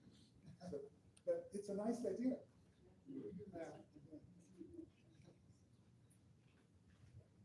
I feel like most of this music we're talking about, it's related to older scores when the certain tradition already formed, right? I'm curious, what is your experience with living composers? With living composers. Living, were So, there like any yeah. situation when you introduce interpretation that the composer actually like more? I mean, it's great that we have living composers that we can actually communicate with. And that, you know, we will never know the intentions of another person's mind completely. But if you talk with a composer, you can get fairly close because they can share with you if they had some thoughts or inspirations for the piece. But what's more important, I was actually talking with a composer about this over the summer. And she said to me, she thought this was really valuable because when she composed a piece, she never wanted to restrict the interpreter from taking it a step further. Remember that sometimes composers don't fully comprehend how great their compositions are. They are waiting for further versions that can even bring out. There's a kind of expansion of meaning that can happen over centuries with a piece of music. And I think a lot of composers appreciate it when a performer has ideas and contributes as a partner. And I go back to what Scott said. I thought it was such an interesting lecture on Baroque music. Composers at that time expected the performer to add their personal touches. And I think that a lot of contemporary composers are very happy with that as well. Maybe Boulez wouldn't want that. He seemed to be quite rigid in his notation. It's like, if you ever looked at his 12 notations, there's really so much detail that you don't really have much room to do anything else. Yes, Paul. I'm just thinking of the famous incident when Toscanini was conducting a relatively new piece by Ravel called Bolero. And Ravel was there, Paris, and congratulated him on the concert. And he said, by the way, in the Bolero's tempo's a little too fast. And Toscanini blew up at him and said, what do you know?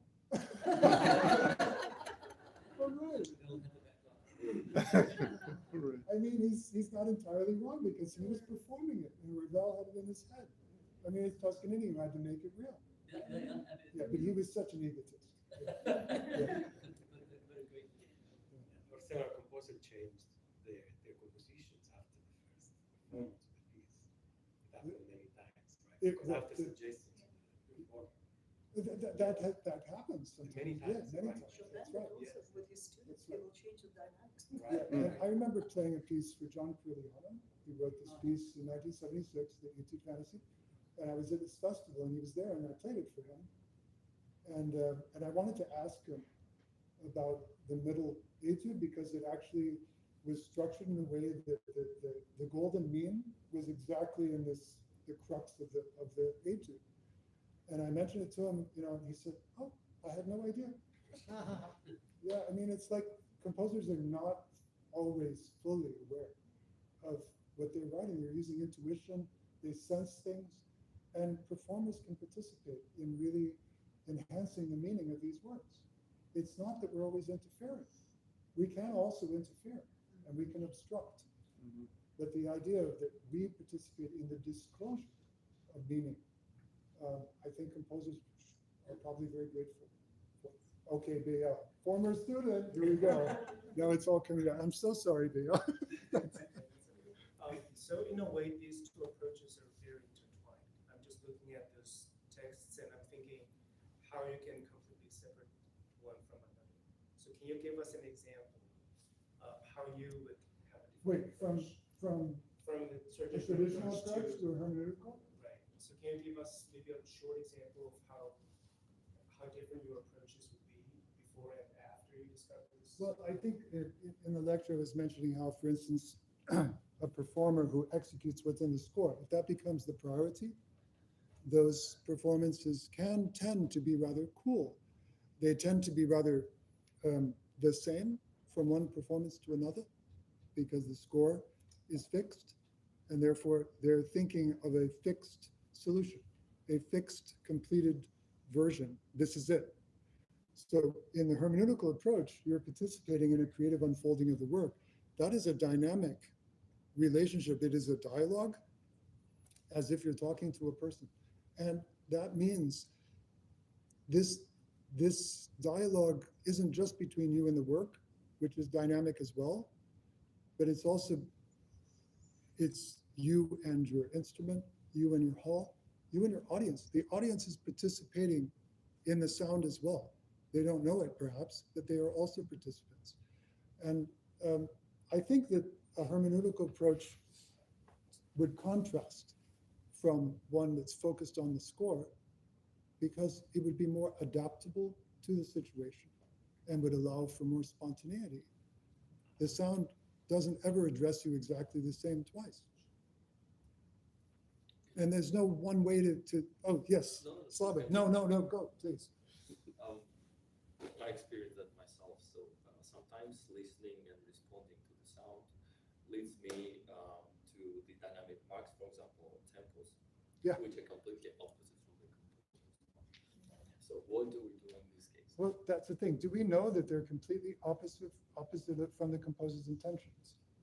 Can we really say that? Do you know what the composer's intentions are? You know what's in the score, but is the score something final and fixed? Did the composer see the score that way? We know from the Baroque age, definitely not.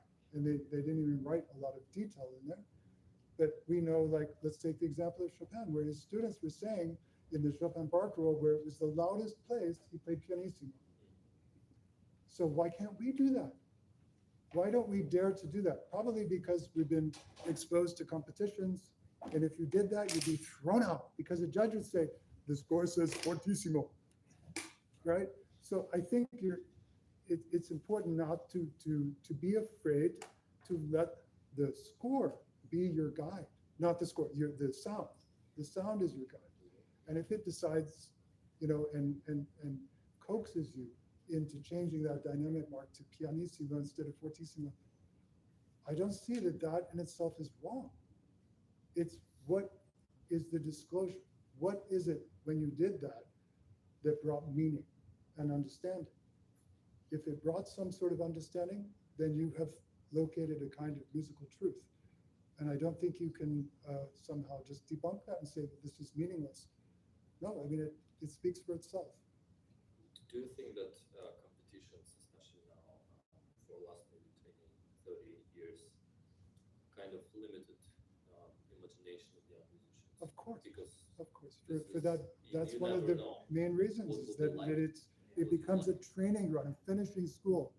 And they're even studying the opinions of the jurors beforehand, so that they cater their performance not to listening to the sound, but to get it already. And if there's anything that I regret in preparing my students for some competitions, it's that I tend to overwork them and get over involved in all those details to be sure that they're ready and prepped, that nobody can sort of say that was wrongly interpreted. And sure enough, at the last Chopin competition, I saw the judge in front of me getting out his score, and he was like marking something when my student was playing it, because he found something that was probably the phrase they did a little different, or they articulated something different, or they pedaled it differently. So yeah, I mean, this is what competitions do. Unfortunately, it comes with the territory. Do you have an advice for young musicians on how to overcome it? I mean, if a performer has a strong voice, if they have learned through this process of responding to sound and letting it speak and having a dialogue with it, that can, I think, override objections from some jury members. When they hear a voice, it's very hard to mark it down. I found that hard to do, because you don't want to be the one who didn't recognize a great talent. Yeah. Just one quick relationship to competitiveness. From my own experience, I love to do these kinds of juxtapositions of completely different performances. Thibaut and Courteau doing the Franck Sonata, and then the great voice Richter. One was too fast, the other was too slow. They were both absolutely wonderful, and you find a different truth in each one. Yes. And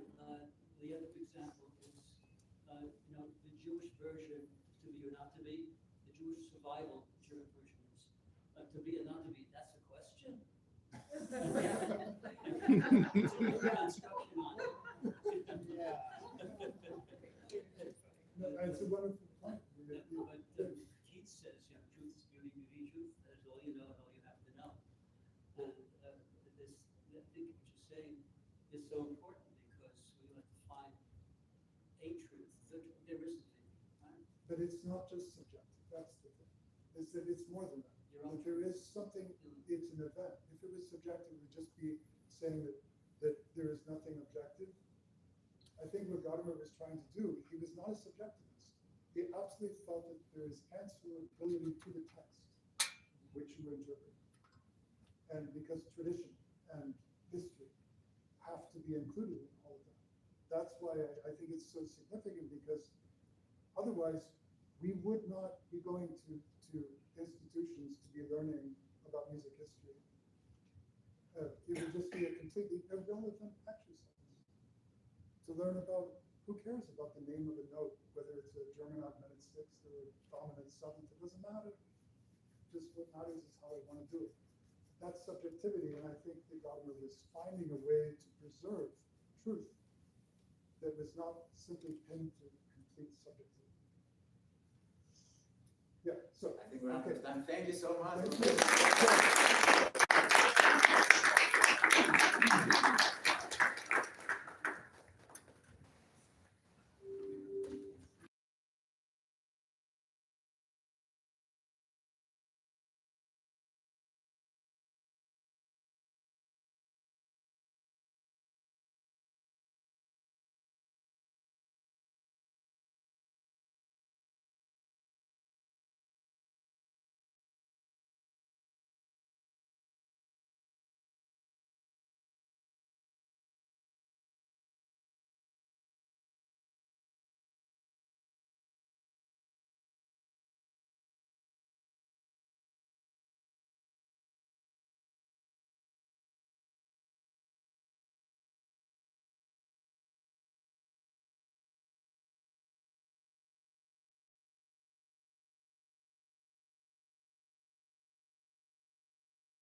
performance, how do you want to call it? Because yeah, it's a presentation, it's an amazing application, and we're so happy to have Slava. You're gonna be amazed from what he's gonna show you.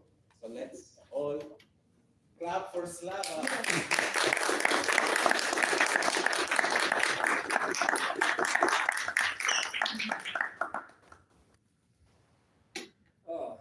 Okay, I'm not so experienced in giving presentations, and speeches.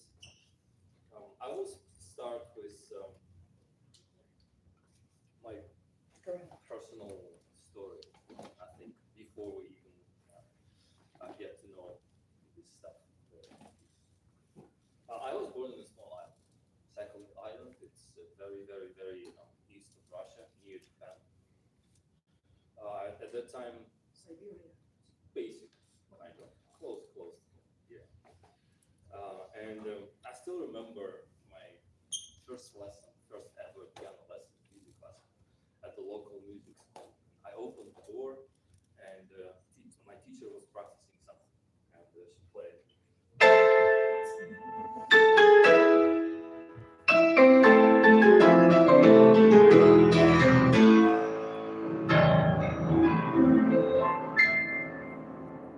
So I had no idea what this music is, who is Greek, what the piano concerto genre is about in general. The cultural level, and it's still kind of at the same level in my hometown, was not really high. We didn't have records. YouTube was far away from invention. So basically, I never heard such music in my life. I was 7 years old.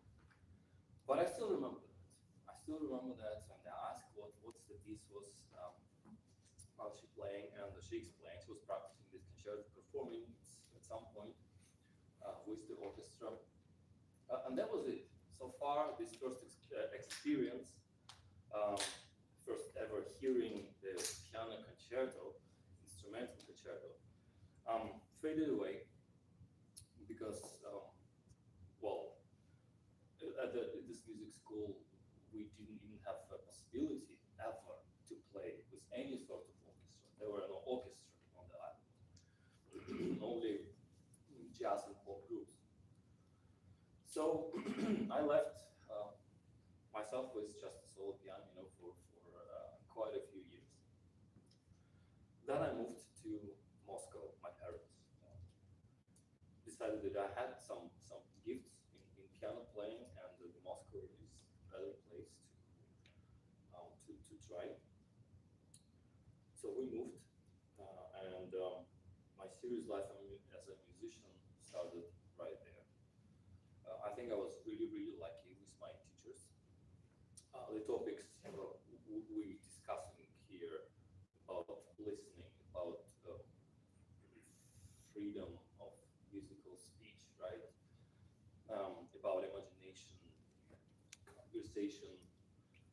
This is exactly the things we were doing with my teacher when I just started at Moscow School of Music. And I'm really grateful for those years, these experiences, these discussions, because we're really trying to find the meaning of the sound, meaning what truth is actually, if there is any truth. I was asking Professor Kenner about the different dynamics and what to do in this case, because that was exactly my own hour with my teacher path, which sometimes led to this. And we openly discussed it and decided that just okay, it probably meant to be like that, so let's try. And we tried with the concerts, and everything was okay. Until my first competition. So, first serious competition.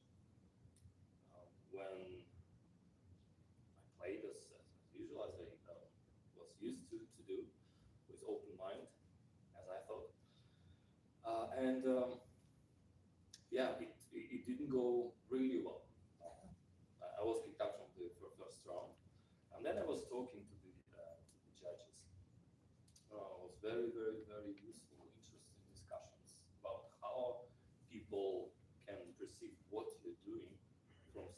how different the meaning of what you're doing on stage can be translated in the mind of the judges. I still remember that. But it's probably not the point of my story right now. Once I heard some really beautiful music. I didn't know again what was that.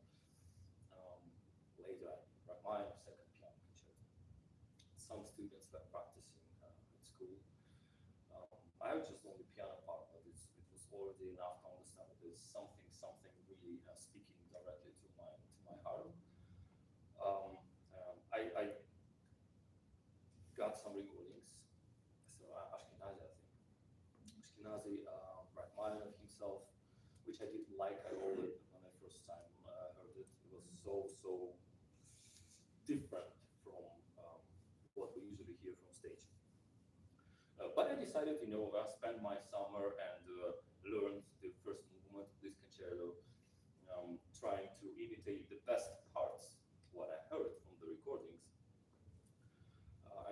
And after summer, I came to first lesson to my teacher and very excited, played the first chords, and then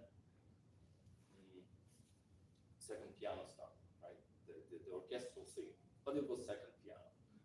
And it was honestly, quite a frustrating experience because I used this wall of sound of Rachmaninoff symphonic music, of all strings, of the lush sounds. Ashkenazi had a really good orchestra and really good sound engineer in his recordings. So I was a little bit shocked hearing just,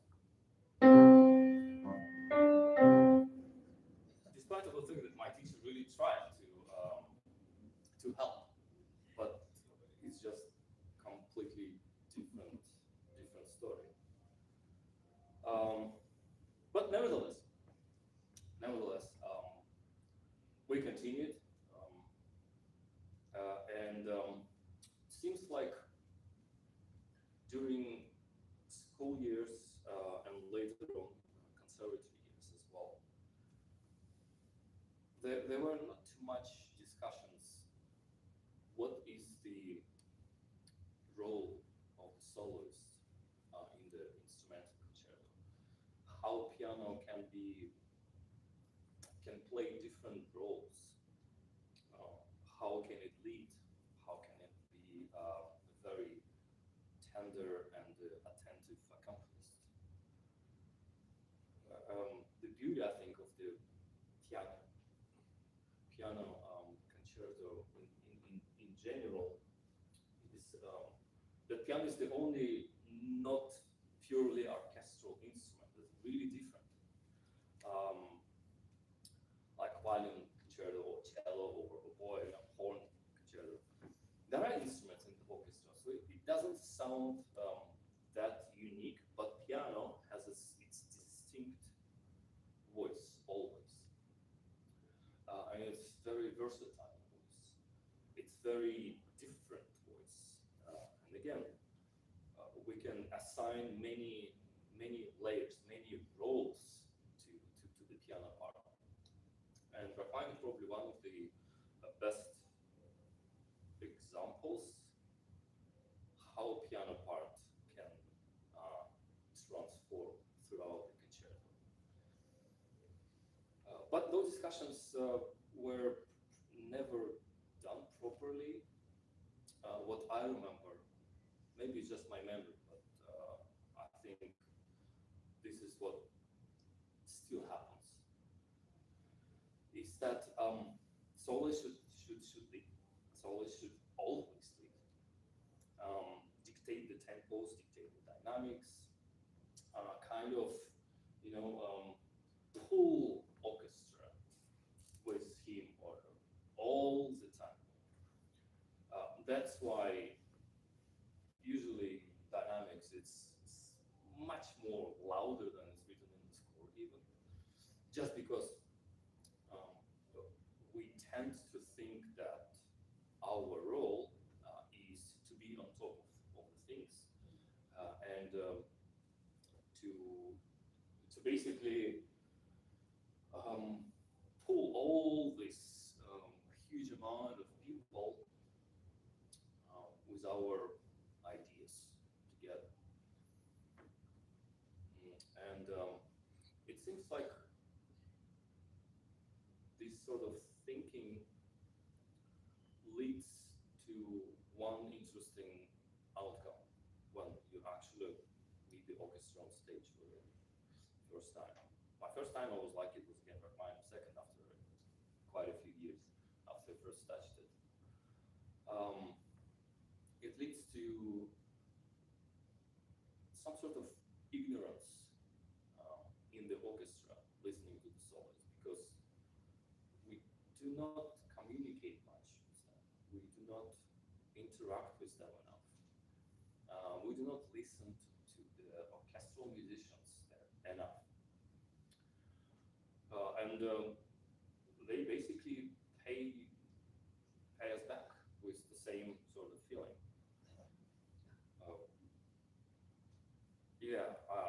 During my conservatory years, I was working as an orchestral musician for 2 months.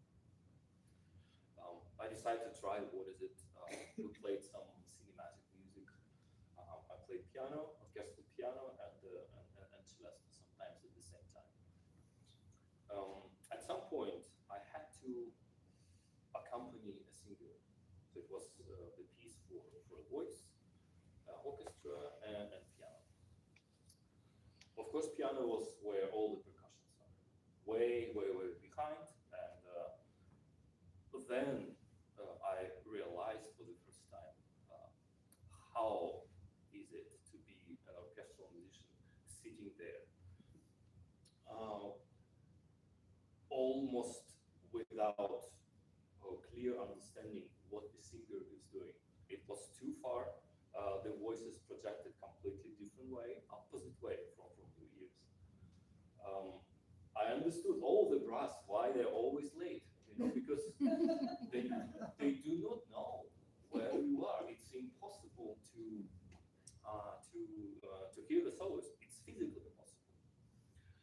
So I changed my mind after that. I probably this was kind of an eye-opening experience to be inside the big collective. At the same time, to be in some sort of charge of timing. Also, the relationship between soloist, conductor, and orchestral musician is quite a complicated chain of misunderstandings, poor or late reactions, poor translations. So all sorts of things happens because there is a lot of delay between the soloist's intention, execution, conductor reaction, gesture, orchestral reaction, sound. These how many steps will have to achieve some sort of balance and harmony in the ensemble. And it always will be a problem because, again, it's in our everyday practice, I think, still that soloist leads, conductor listens, sometimes trying to even see like what you're doing with your hands there, react, show, orchestra react, and we never satisfy as a result. So it was going like that for quite a while. I didn't have personally myself much experience to play with the orchestra, and I don't think many school students or any conservatory, university, college students have this opportunity to play, every month with the orchestra. Probably not. But I tried to see other side of this experience, being an assistant, doing my assistantship at the Moscow Conservatory after my postgraduate studies, and I accompanied a lot. I discovered it's really kind of my probably passion even to accompany for all students.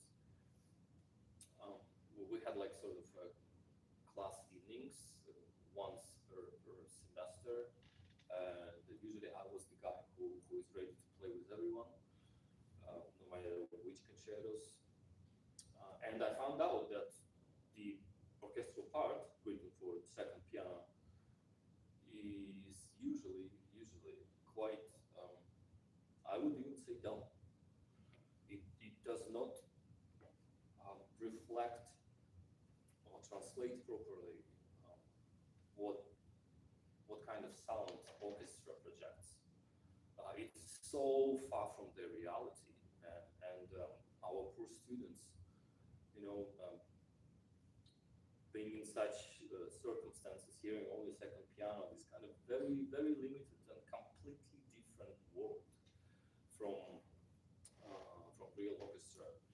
They had to deal with that, So I was already writing piano arrangements at that time, so I decided just to incorporate some skills into the orchestral parts I was playing on piano to make it a little bit more alive, to make it more coherent with the real orchestra, and actually to help a student to understand what picture can be looking like on stage with real musicians. Well, as far as I could. Of course, it was not the same anyway. But this is probably how the whole kind of idea of creating some sort of flexible accompaniment app for students. Maybe this is how it started, long way ago when I was an assistant. Let me just refresh where we are. Yeah. And later on, being a concert pianist, whenever I played with the orchestra,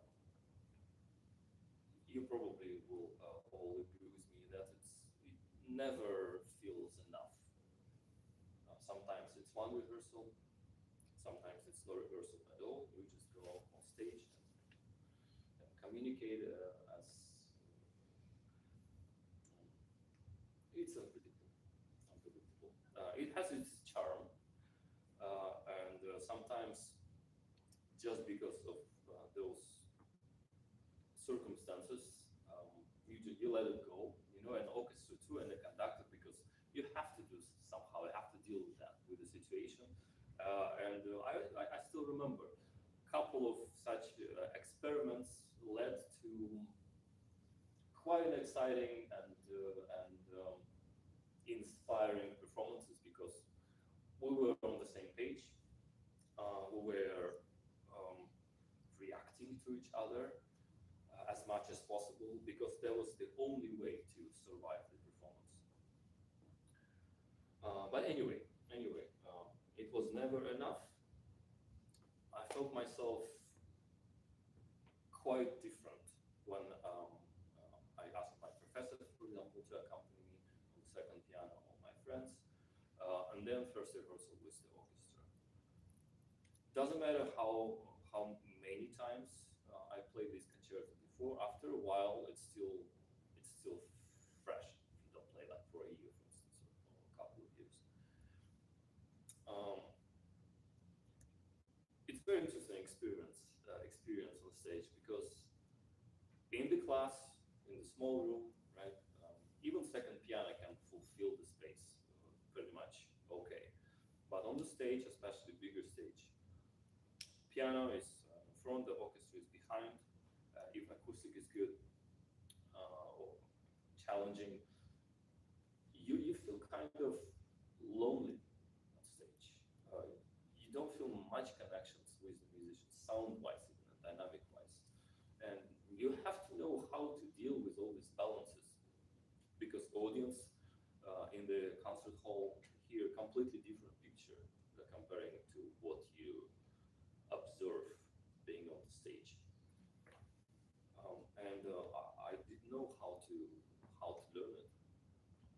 It was not enough experience. Probably I played maybe 2-3 times per year. That was it. practice. For normal students, you know, if you are not a superstar, you have kind of slow life in this orchestral experience. But then pandemic happened. I moved to America, and I decided to learn how to code a little bit. It was always one of my interests. All musicians, I think, who were sort of thinking how to spend time when on stage, there are no concerts. I tried streaming, online recitals, something like that, but it still was not the same as usual for quite a while, as you know. So I learned how to code a little bit, built a website, and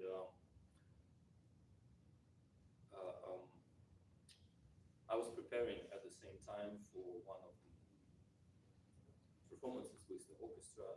It was Rachmaninoff number 4. Rachmaninoff number 4. I never played it in my life. That was the last concerto to complete the set. I was like a year before the performance. I started to prepare. Realized that I don't know this music really well. Probably conductors and orchestras also. It's maybe the most challenging concerto out of all 5. Not so much traditions. Yeah, so I felt myself kind of discovering on the way what kind of music is it, and started to experiment with an idea to create my own orchestral track based on the sample libraries. So I took the score. Do you know what sample library is? Yeah. For those who don't know, that's a tool basically, the orchestra, the ensemble, recorded note by note, like flute, clarinet, string group, solo string, percussions. Note by note with different dynamics, with different lengths of the note, different articulations, pizzicato, arco, and so on. So this huge set of sounds can be arranged in a way so the outcome is sort of coherent orchestral mock-up of the existing score. This technology is widely used by cinema composers who work in this industry, because that's the only way how they can present their music to the director, and the better and more realistic you do it, the more chances it has to be approved. So I started to experiment and created the first movement of Rachmaninoff Piano Concerto number 4. I was practicing with that and had so much unexpected fun. I started slow. The digital technology allows to render whatever mock-up you have, their music written in MIDI, to render it in different tempos without losing any quality. So I rendered a few options from very slow to moderate and then fast, and was learning this concerto with the accompaniment together with the orchestra. And what I discovered, surprisingly, that first of all, this concerto is absolutely genius. It has a long story and quite painful story of creation and premiering and lots of refactoring afterwards. But the final version, it's probably really the most symphonic of Rachmaninoff concertos, the most developed in terms of ensemble, how orchestra is done. I discovered lots of beauty in the score myself, because I never heard just the orchestral track. And it was the second probably eye-opening how beautiful can it be. I spent like 1 month maybe preparing this track, working throughout all the voices, because what I had to do is basically create part by part in the So it took me a while, but it was really useful and interesting process.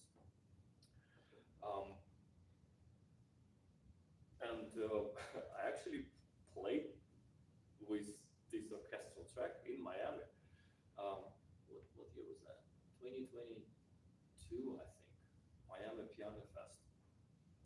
My accompanist was sick, and I offered this possibility.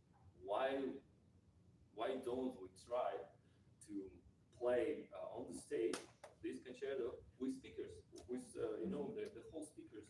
I have a track. I don't have an accompanist. What to do, and I don't want to replace this concerto with anything else. I was really madly in love with it. So we tried, and this recording is still on YouTube. You can find it on my channel as well. How it worked? The major problem with this sort of virtual orchestra or pre-recorded orchestral track is that when you have your solo, you don't have any freedom because you have kind of your click track. The recording is coherent. One movement is one movement. You cannot dissect it. You cannot stop it. It runs and you run with it, basically. So that was the first limitation and probably the major one. I was thinking how to overcome this issue to create a system which allows musicians to be absolutely free, at least in the episodes where you should be free when there is no orchestra. At the same time, to be able to play the complete movement or concerto. And an idea came to my mind. Why not to slice the movement into several sections according to basically where the solo part is. Like orchestra was playing and then solo part, and then again orchestra. So this is the simplest possible principle to slice the score. And in between those slices, you're free. You're free. But how to control, how to start the next section. This is the device. You probably all know it's just a page turner pedal, right? It acts like a shortcut. I will explain actually. Probably it's a good time to start to demonstrate what is it about. So this is the app right now. Let's actually start with Rachmaninoff. So as you see in here, there's all sections which are available. Let me have them.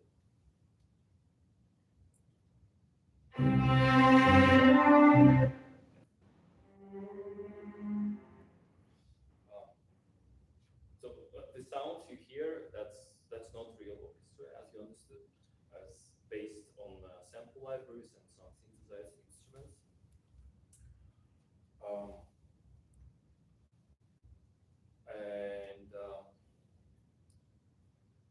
For instance,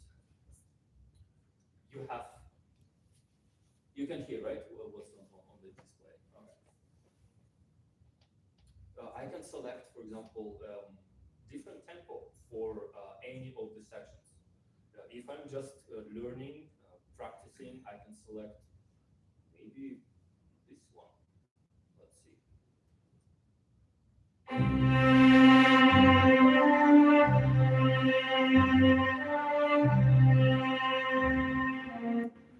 Without any degradation in quality, because this is the actual audio rendered in this tempo. So we have a variety of them. Let's return to the normal speed right now.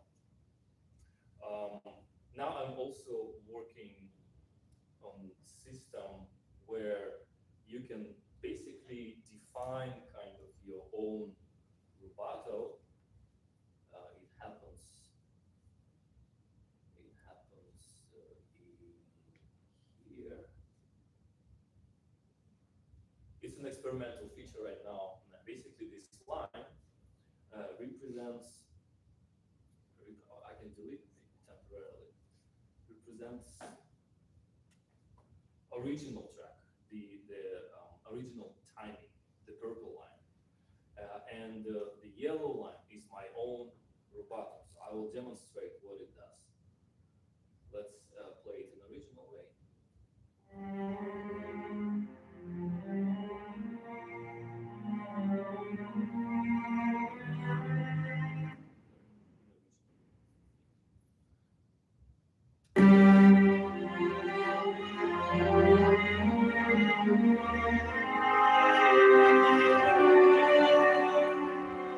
But for example, I want much more about the speeding up and then more slowing down.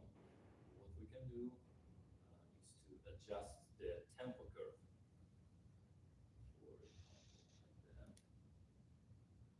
Up means we speed up, down means we slow down. That's my interpretation right now. Okay, I feel like that. So. And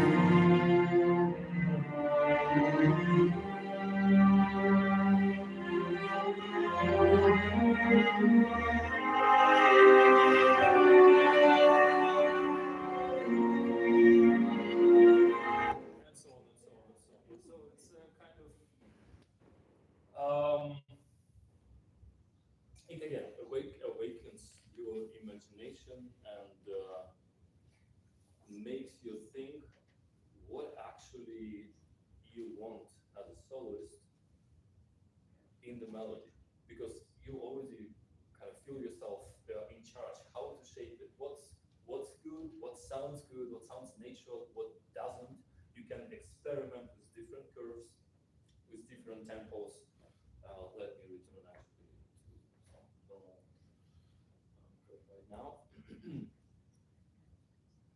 So this is in essence kind of a simple idea of the app. Each movement is divided to several sections. Sections can be started by using pedal, or like for example, we have different colors, green and red ones. Green will flow automatically without any user input. So basically, the first section will be to the second, to the third, and fourth, without needing to press anything. The red ones, they're usually the most complicated ones because the user is in charge, the soloist is in charge of where to press pedal and where orchestra starts. I will demonstrate a little bit as well. Also, while I was doing this very famous piano concerto, we all know it. I discovered a couple of things still, even in the opening. The first thing, let me open the score, actually orchestral score. Can you see properly? Okay. Okay. So, again, talking from perspective, being a soloist on stage, thinking about myself when I was a student. How we usually tend to play those passages, right? As loud as possible, almost everywhere. Again, lead, and lead. Even here, when violoncello starts.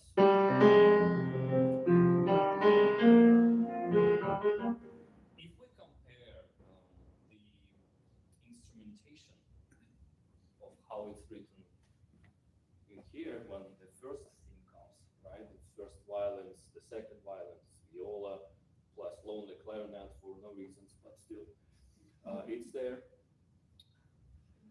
And the wall of sound all this group create. Yeah, piano can barely compete dynamically with that. Supporting, yes, but not much, how to say, gentle feelings required in here, for sure. But what happens in the second section, in the second part of the main thing, this is the one. And in the score, the melody is played only by half of the violoncello group. In the best orchestras, probably, I don't know, 4, 5. An orchestra is usually 3, sometimes 2. And they play mezzo forte in the very vulnerable register. It's a D string, and it's completely different story comparing to the beginning. But what we usually hear, I think, intend to do is still. It goes and goes and goes on because this is how we used to do, how we used to play, and some conductors just cancel this divisi, this separation between the melody and the chord notes. They ask this group to play all together because there's the only way how to make this melody pronounced and to be heard on stage. It is not an orchestral problem. I think it is our problem because we are not attentive enough to those changes. It's a huge difference between 30 people who plays this one and this 3 people. And a different character. And I think our responsibility as soloists to help those vulnerable group to change the environment completely from very powerful, strong, and direct, passionate sound to something which is very personal and vulnerable again. And I think this is why instrumentation is made like that to change the world, to flip the picture completely. And I didn't know that. I was discovered during making the accompaniment for this concerto. I played this concerto maybe 3-4 times before, 5. But I usually don't see what this group is doing because the violoncello sit there. You see the first the concertmaster of the group. You interact, contact with him, and we understand each other always. Like it's eye contact basically. You don't see the first violinist. They don't need you. But for the cellos, it's usually what happens. But I never knew that only half people is playing the melody, and I didn't know what the balance should I provide because again on stage it's a completely different picture. So yeah, for example, you please let me know if you can hear the cello melody how it's usually played with the soloist. Let me try a little bit. So I will press pedal when orchestra should start. Little demonstration.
Did you hear the melody? No. Barely, I hope barely. The speakers are maybe not powerful enough, but beginning I also didn't hear much though. But okay, now let's try a little bit differently. Maybe it will make sense.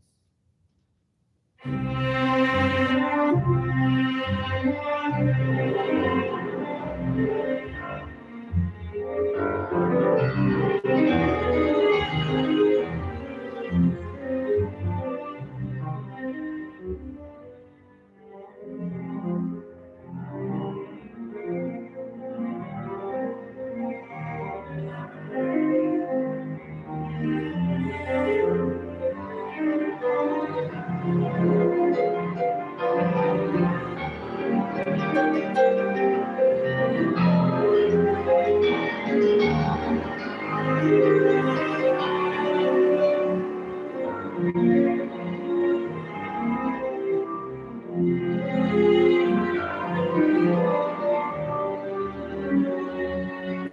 on and so forth. So this particular moment, I don't know. I think it's important. It actually can teach you quite a lot about good ensembleship, what to listen to. Um, if you know the differences between the parts, how it's written, you know what you should do basically. And this is, I think, what lesson in the conservatory, college, university about piano concertos. Maybe we need a little more of these sort of inputs, these sort of communications. Just diving in sometimes into the score, just discover things. Also in this concerto, this part, the ending of the first section.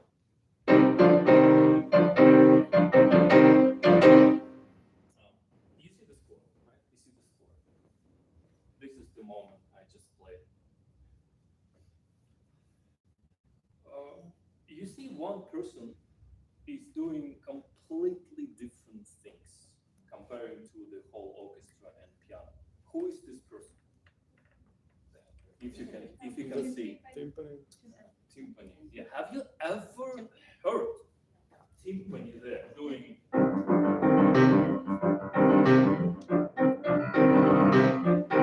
Exactly in between the chords.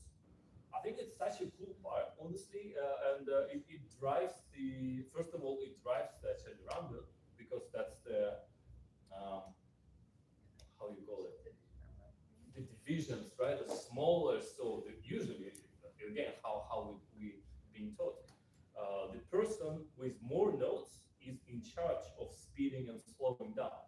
Yeah, because yeah, this is how it works. But usually we don't hear them, and what have you. And it's such a good part.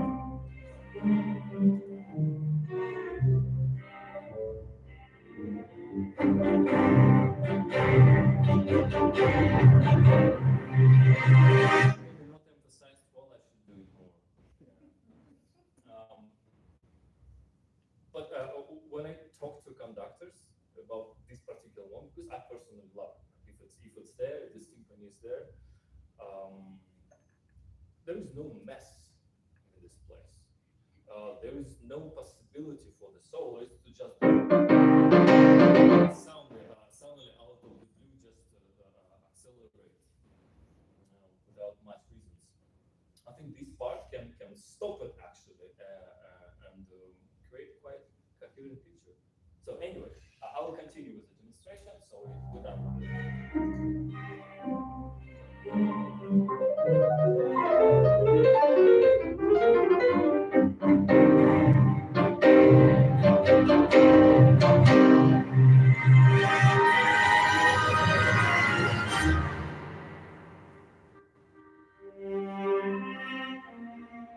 now solo. No click there.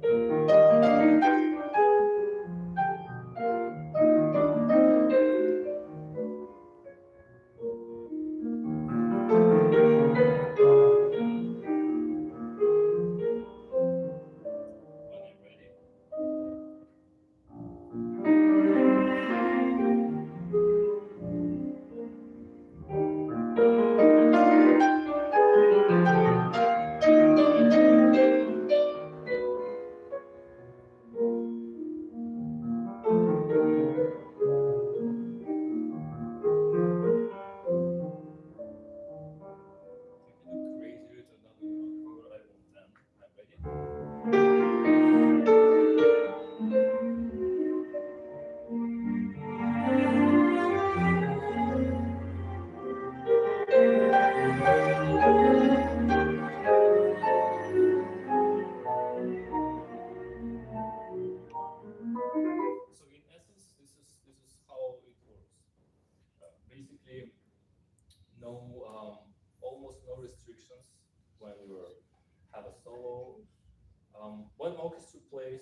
you, at least for now. I'm working on it as well.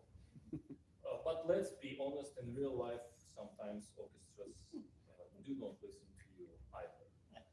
So it's pretty much real life experience, almost. Yeah, so it's the opposite. In active development, I'm experimenting with the adjustable rubato and so on. But so far, it seems to be working. Having, for example, such tool during the lessons, during the university, conservatory, in order to prepare a student for a competition or just for a performance, I think it can be really, really useful to just know in advance, practicing with the orchestral track, how it can be. So when you're first time on stage, stressed, you already know what to expect. You already know what to listen to, and what to react to. My topic is the carry-on orchestra. It's literally the carry-on orchestra. I have my little carry-on back there, 2 speakers, laptop, and a cable. Basically, that's all that's needed. And most classes, I think, the equipment is ready for that. Now, if we have time, I would like to play. I will try. My hands are cold. To play Rhapsody in Blue by Gershwin. So let's see how it works. Now you know a concept of the app, you know the interface. Let's test it out.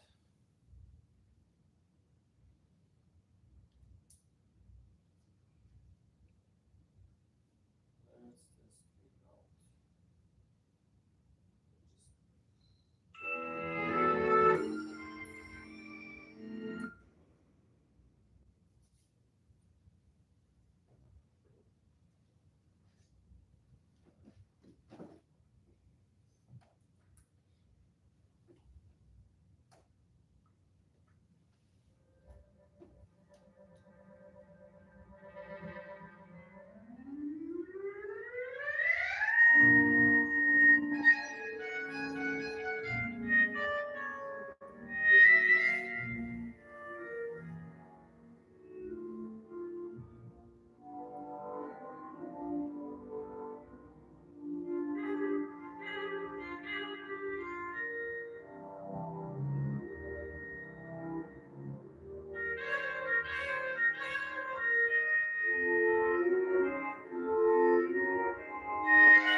I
think this experience of making those accompaniments myself, diving deeply into the score, hopefully it made me a better musician in terms of a really good, hopefully good partner on stage for the orchestra. And I think it really matters when orchestral musicians feel that the soloist on stage is willing to communicate,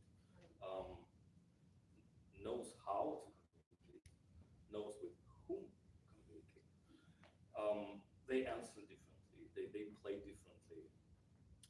It's really much more good quality chamber musicianships in the highest level.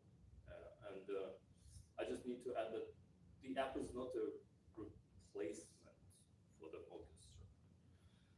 I can bring it here, right, to a place where orchestra is not available, not possible, and play for you my favorite pieces. But at the end of the day, it's well, it's a good practice tool, I think.